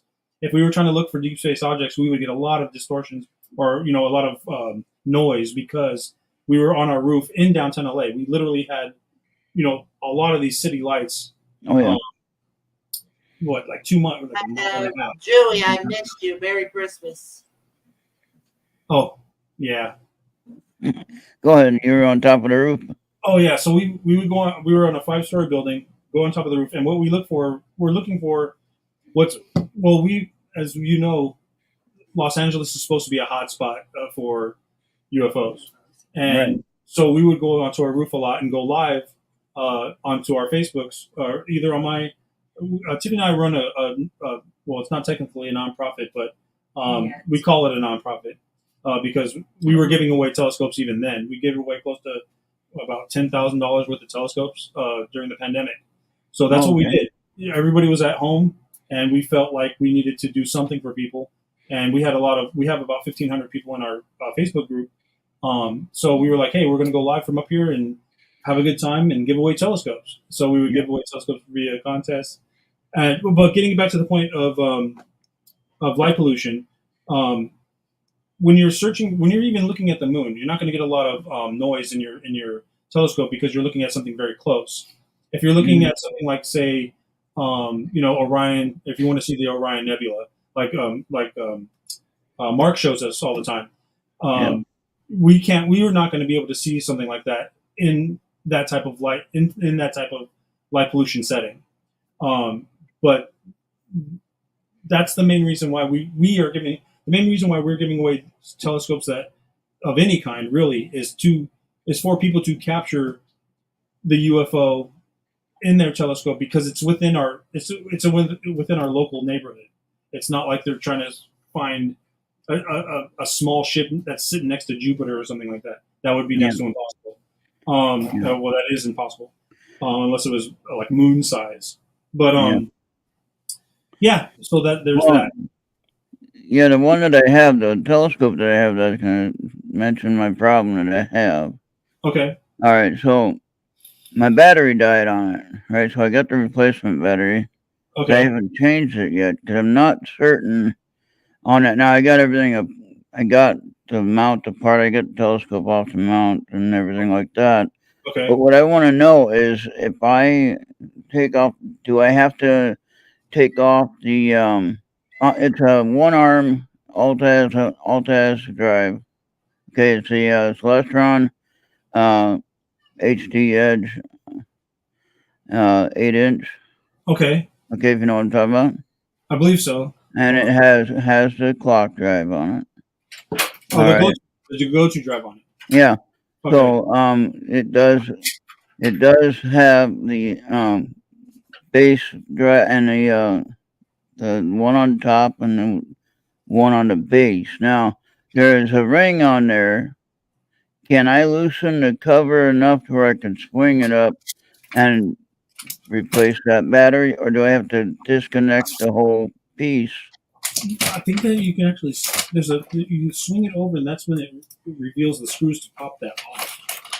I think That's what I'm thinking. 'Cause I can pull the bottom part of that cover up, but I don't want to disturb the gearing on the clock drive on the upper part. You know what I mean? Yeah, Because then you have to realign it and everything. I don't right. know. I don't know all about The way that. I think there's a way that you. Well, his battery's dead. He could do it manually. You manually turn it until it exposes the. He's talking about Yeah. the go-to. Well, the battery where mine is, it's in the arm section. Okay, it's in the arm section. What's the name of your what's It's the name? Celestron HD Edge. HD Edge. HD Edge, and it's 8-inch. Edge 8. Yeah, Oh, it's the Evolution HD Edge. okay. Evolution. Well, And it's the technology of that mirror is you don't have the edge. You don't have the edge distortion like on a regular mirror. okay. Okay, so the Oh, I view see. goes on. It's a little bit flatter, primary mirror, and it goes out to the edge of the mirror. Where on the old one that I used to have Dobsonian 8-inch, and it Okay. was had the deep concave mirror.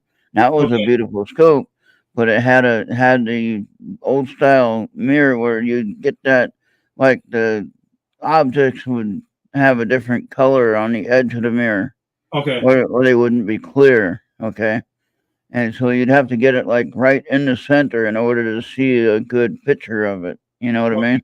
Yeah.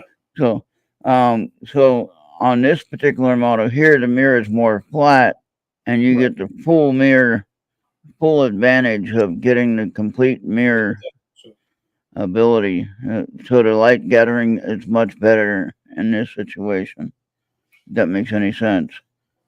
let me see if I can. And I'm looking at your scope now. I used to have one of my first scopes of this type was the Celestron Ultimate 2000.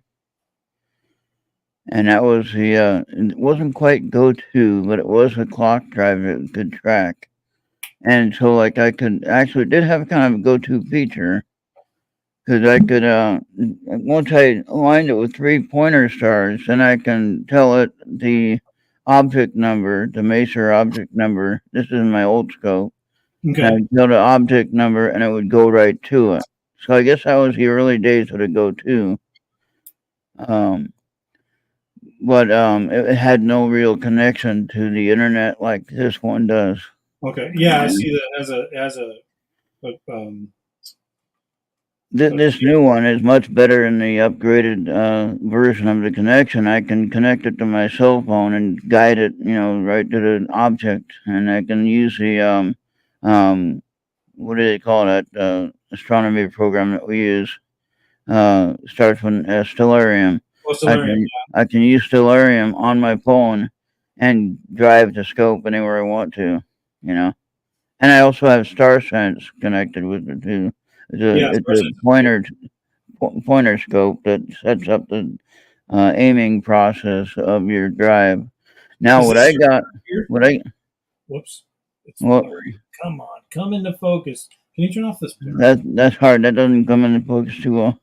It's because we have this blur in the background. Oh, okay. Oh man, it's not going to come in because we got the blur going. All right, whatever. That's okay. That's okay. You can share we'd have to jump out to take the blur off. Okay, you can share the link if you want, and with Bobby. Well, it's actually a replacement guide on cloudy nights. Oh yeah, okay, yeah, and I did see some of that, but I didn't quite understand all of it, so Yeah. I didn't want to. I didn't want to try it. Okay, I understand. I was nervous about that, and like you said, I don't want to misalign the clock driving and have to, like Right. a timing chain on the car. You I know, would. Yeah, I would. Yeah, definitely.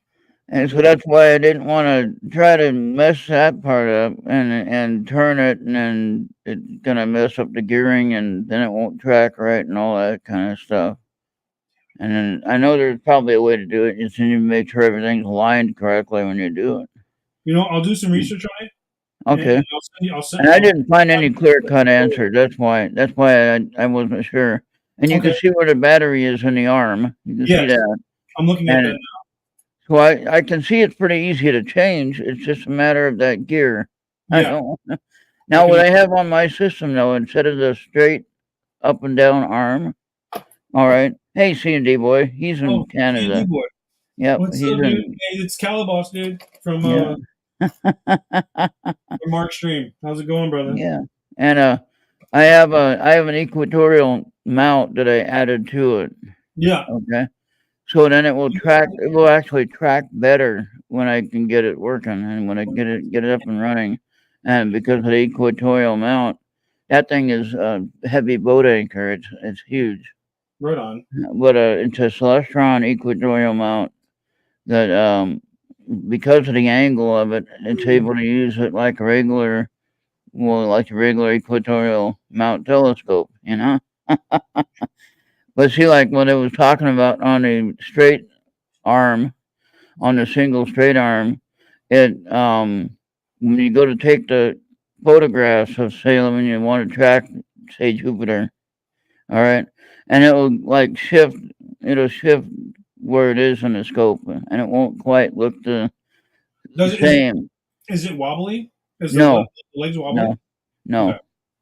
No, it just like shifts the location of where it looks like in the scope. Now, Right. if you look up the photography of the straight arm, the single arm Altaz mount, and then you Mhm. look up the advantage of having an equatorial mount, you know what I'm talking about. Yeah. And for photography reasons, now just for viewing, it's probably not going to make a difference. Right. But when you're trying to take a picture of something, and you might have to take a few pictures. It might not look the same in each picture if you're using just a straight mount. AZ mount. Yeah. But if you're using the equatorial mount, then it has a better angle and a better look at it when you're doing the longer exposure. I have a So, question for Bobby. Bobby, oh, are okay. you a gamer? It says television plus gaming. Can you hear me? Oh, okay. Bobby, Oh, that's Bobby. That's Bobby. I think you might be tired. Bobby. Yeah. Yeah. Oh, it is holiday after all. We're all Yeah. kind of wore out. You're tired, Bobby. Hey, we're gonna bounce them. You guys have a Merry Christmas. Well, thank you for joining us, Mike. And What's up, CD boy? it We'll was come back again if you guys want at some point. yeah, it's really good to have you. Fill out that form if you want an interview, and That's right. Oh, you thank can just make sure you leave your email so that I can get back to you, and we'll of course we can talk, on chat and everything like that. But that way I can verify what date you want and everything like that. Craig from Three Beards. The Three Beards. Yeah. Three beers. Yeah, Craig. Yeah. He had asked for us to be on his show on a Wednesday. Oh, there you go. Yeah. Yeah. And in case you didn't know, I sponsor them. Yeah, that's what I was telling you. That's why I wanted to bring it up to you. I forgot. So- I was gonna bring it up to you the other night when you were on. Was it last night? No. A couple nights ago. Yeah. I told you about that, right? The Three Yeah, Beard show. Merry Christmas, The Wednesday Venus. one. Merry Christmas, CD boy. Merry Christmas. Mike. Yeah, I sponsor them, and of course, I sponsored Mark D'Antonio and his adventure that he's working on. Yeah. And so like I said, I've known Mark for quite a few years, and I trust what he does. I trust what he's about. I trust his whole astronomy mission, Oh man, you know what? and so I really put my faith in what he's doing. The Mark and I used to run a Facebook group together. I'm remembering that it was called MUFON Global. That Okay. was so long ago. It was with like Tibor and a bunch of these other guys, Kevin. I can't remember their names, their last names, but he's a prospector. get Also. the digging. Hey, my pop does that too. He lives in where does he live at? I haven't seen him in years. Was it? Damn it, Kern County. Oh yeah. Somewhere in Kern County. Yeah, I mean, you guys already know about that past. I've been on my own since I was 11, and I got in contact with my dad when his dad passed away when I was like 21, and then I didn't see him again for like 5 or 6 years after that. It's a long story. I don't care. Upward and onward, different stuff. We don't need to get in that part of it, but I got something to show you. I do gold prospecting as well. Right on. Now I haven't been able to get in the river because I got a health issue. But we were talking about Venus just mentioned it. Oh yeah. I got all the gold. Nice. Now this is a good amount. This is probably about somewhere around about $1,000 worth right here. Okay, that's in the value. That's just that one. I got a few different ones here. We like this one here. Ron's got it all. Look at those nuggets there. See Oh, that? nice. Right on. The little pickers actually not really nuggets. They're too small for nuggets, but there's still something. That's a lot of fun. And then I got this little bit there, you know. Yeah. So I probably got a couple $100 worth there. You know, I just drink that Goldschlager and then put a bunch of that gold together. And Yeah, that's what I'd like. You don't have Goldschlager on the East Coast, huh? I'd like to figure out how to do that, and the Goldschlager without the gold on the inside. well, make it to where I can make a button out of it or whatever you want to call it. Right on. Yeah. I know it's now some of that I did get from the river, but I haven't been in the river recently because I have an infection in my leg, so it might be where I got the infection from with the river. How's that going for you though? Is it getting better? It's not getting any better, but it's not getting any worse at the moment. Okay, good deal. But it's still not healed though. And are you seeing a doctor for it? Are you going yeah, I was, and I did, and I got the vein procedure done where they closed off the bad veins that were bad, and they rerouted the flow to the main artery. Right. And then they just let the vein dissolve in the leg, and just go. You don't have to worry about stripping the vein like the old days. Right. The old days, they used to make a big long cut and take out the vein, and that was painful, I'm sure. I don't know if you can see that in the camera there. Yeah. Wow. I have a question. What time zone are you in, Mike and Tim? We're PST, Pacific Standard Time. Oh, Pacific. Oh, okay. Yeah. We're Central. Yeah. Central. Yeah. And Bobby's in Louisiana down there. He's down south, but he's still in the Central. He's still in the south. Right on. And then I'm in Minnesota, probably just the opposite end. So I have a friend in Texas, and I'd tell him, well, all I have to do is just drive I-35 all the way down and be right there. Right. But that'd be still a long drive. I remember when I moved from Sacramento to North Carolina in 1991. And I drove an officer's car to transport her car to Fayetteville, North Carolina. She was being transferred from California to North Carolina.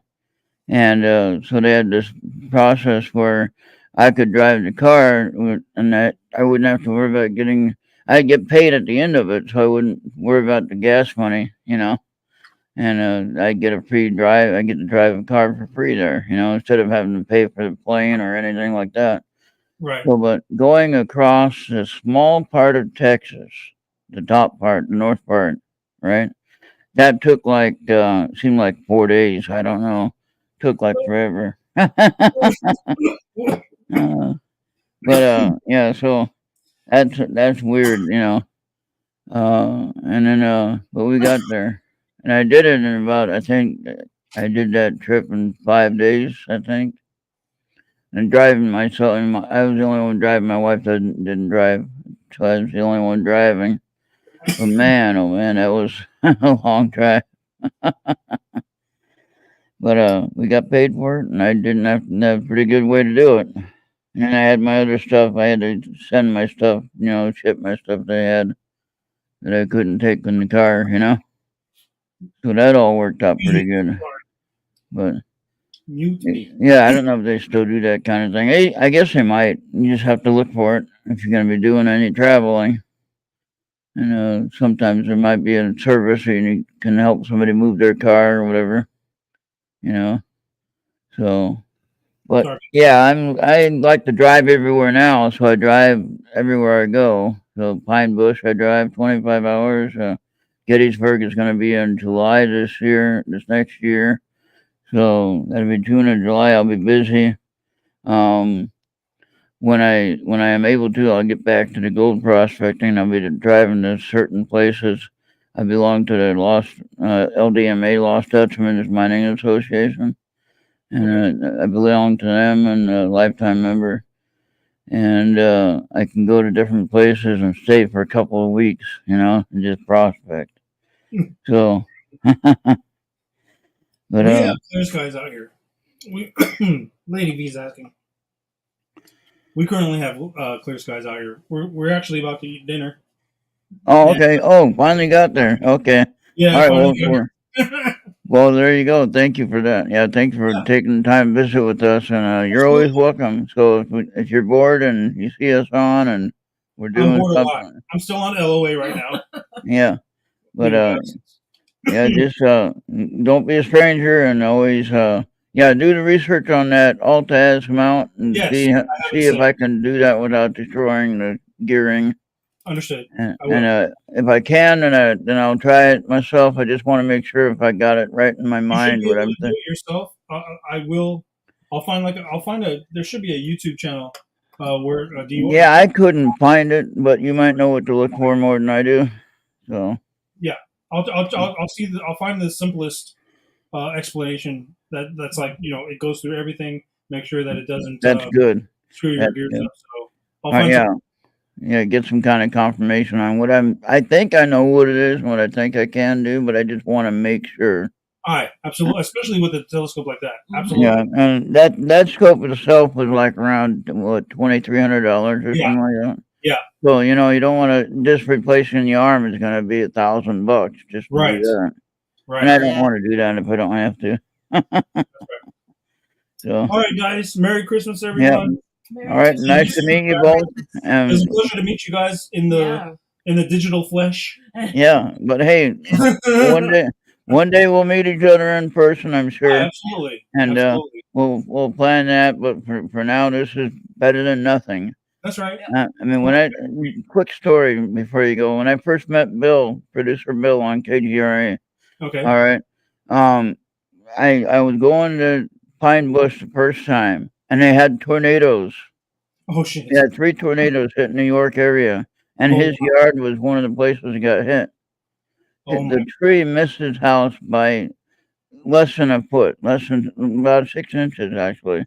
Wow. About a tree that was about 6 to 8 inches in diameter got pulled up by the roots almost, but it stopped 6 inches before hitting the roof.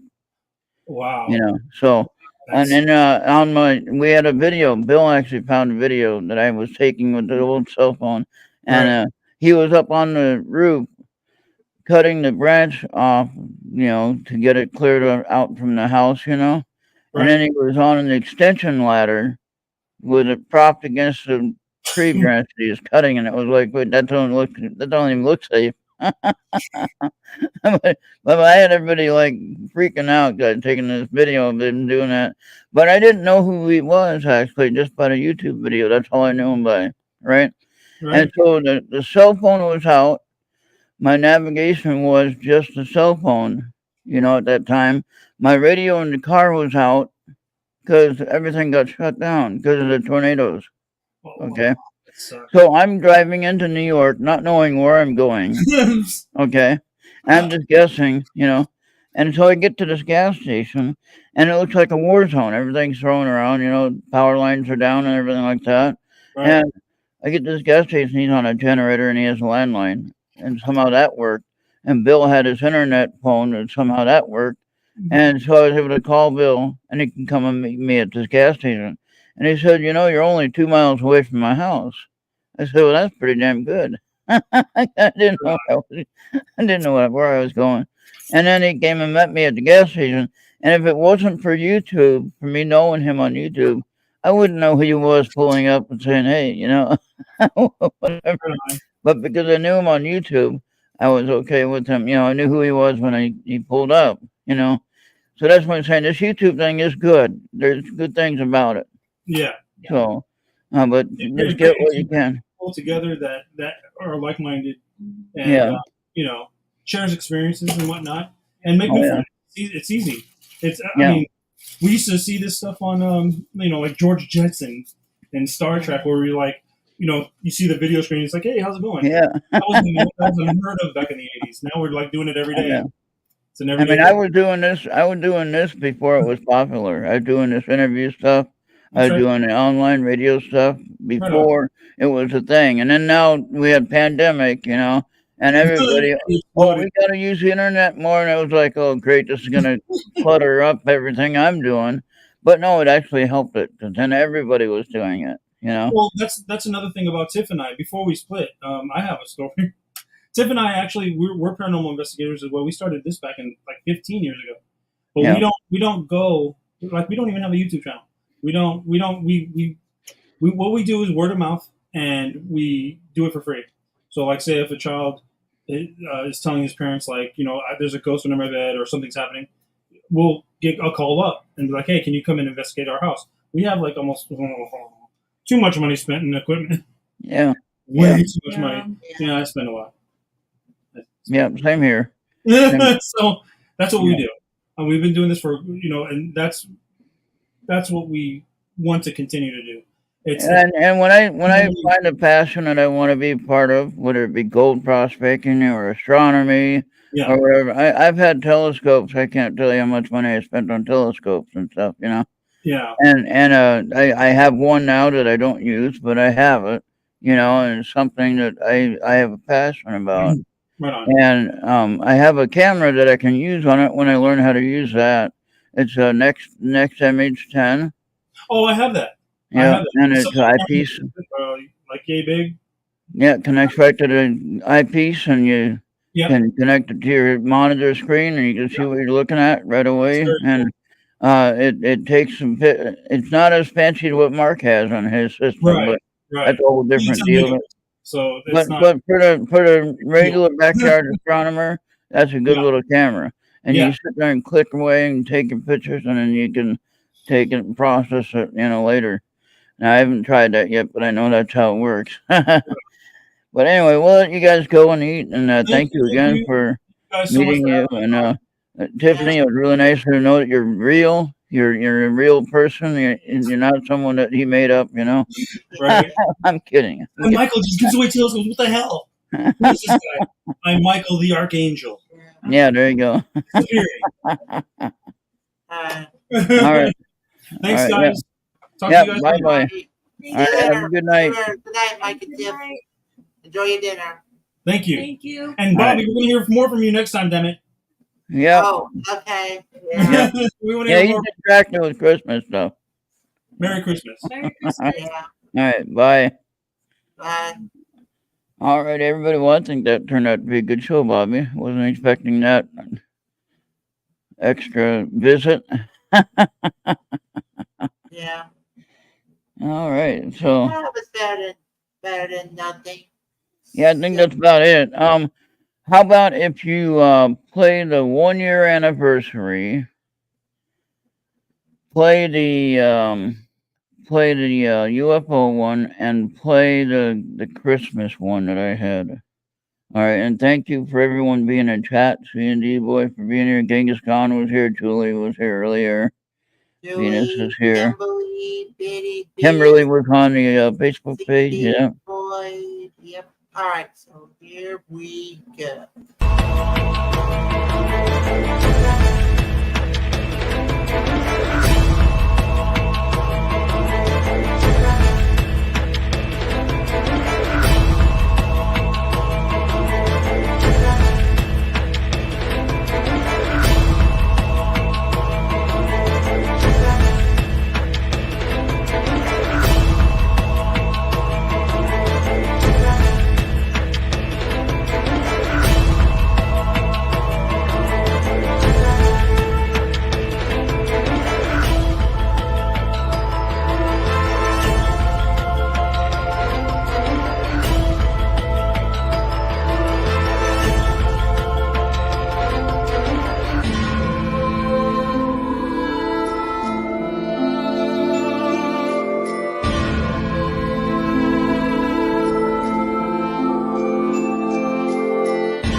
Hey, how you doing?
Uncle, I'm trying to do a show.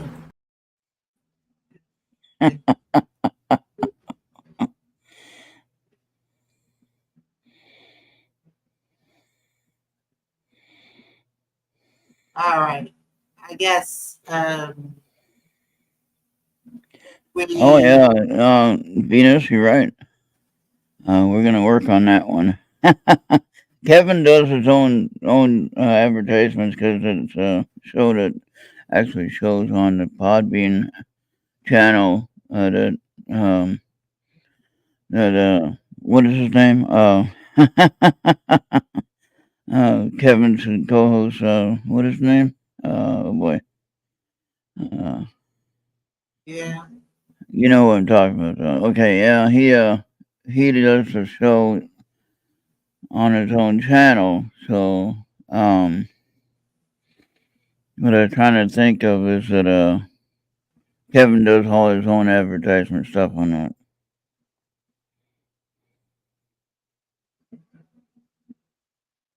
Yeah. Yeah, I Alright. can do that. Yeah, we can work on that. Bobby, you see what she's saying? Could be an idiot for it. Yeah, we'll have to figure out how to do all that and help out Kevin with the numbers. But yeah, he's doing pretty good though. And then I can't remember his co-host now. What is his name? I just said it the other day. Not Maria, but the guy. Kevin and what's his name? Anybody know? Tiffany? Huh? Kevin and Tiffany? No, not Tiffany. The guy. Oh, I'm Ryan. There you go, Ryan. Yeah. Okay. Thank you. There you go. I couldn't remember his name for I Ryan something. Yeah, I can't remember the last name either. But so yeah, Ryan is right though. Yeah. And so yeah, it goes on Ryan's channel officially. Kevin streams it here because it's part of our programming now, and so that works out. Yeah. But this week on the Dimension Supernatural, Anthony put a really nice post on my page. I don't know if anybody's seen it, No, probably not yet. but he said that I had posted my new little intro, and then Anthony had posted something about this is a really good station to be at, and he talked about Dimension of Supernatural on Thursday, and so and talked about all the other great programming on the channel. So there you go. That's pretty cool. All right. That was nice. But this week is New Year's Eve or New Year's special. They're gonna have a bunch of people there again, a bunch of guests. Hopefully, Maureen's feeling better and she'll be able to stay with us on the show. Yeah. Keep her in your prayers, and she might not believe in the same way that we do, and believing in God and all that stuff, but still she accepts prayer. Yeah. So that's basically a positive energy that we can send her, and hopefully she'll get better, and hopefully she'll be healthy enough to stay on the show on Thursday. I missed her last week when she disappeared. I was worried. Yeah. Yeah, but don't take that detour out once you make that decision. Don't check it out. No. If you're not feeling well, then Anthony can run it. We can help him run it as well when he needs help. Or to just end don't this. do a show. Just don't do a show. Yeah, I mean, if you need to take the week off and rest so you can feel better, that's your first priority is your health. And we love you, and we don't want to see you suffer for any reason. So Oh, what happened? oh, nothing. What are you watching that got you distracted? Yeah. It's something like from the internet and stuff. Oh, okay. It's like a secret access stream, but Okay, nothing to so worry now about. now everybody needs to get to sleep right now because Santa's coming. Yeah. Okay, so Yeah. everybody got to go to sleep right now and just All wait right. for him. You live in an apartment, right, Bobby? Yeah. So you have a flat roof. More like an A-line.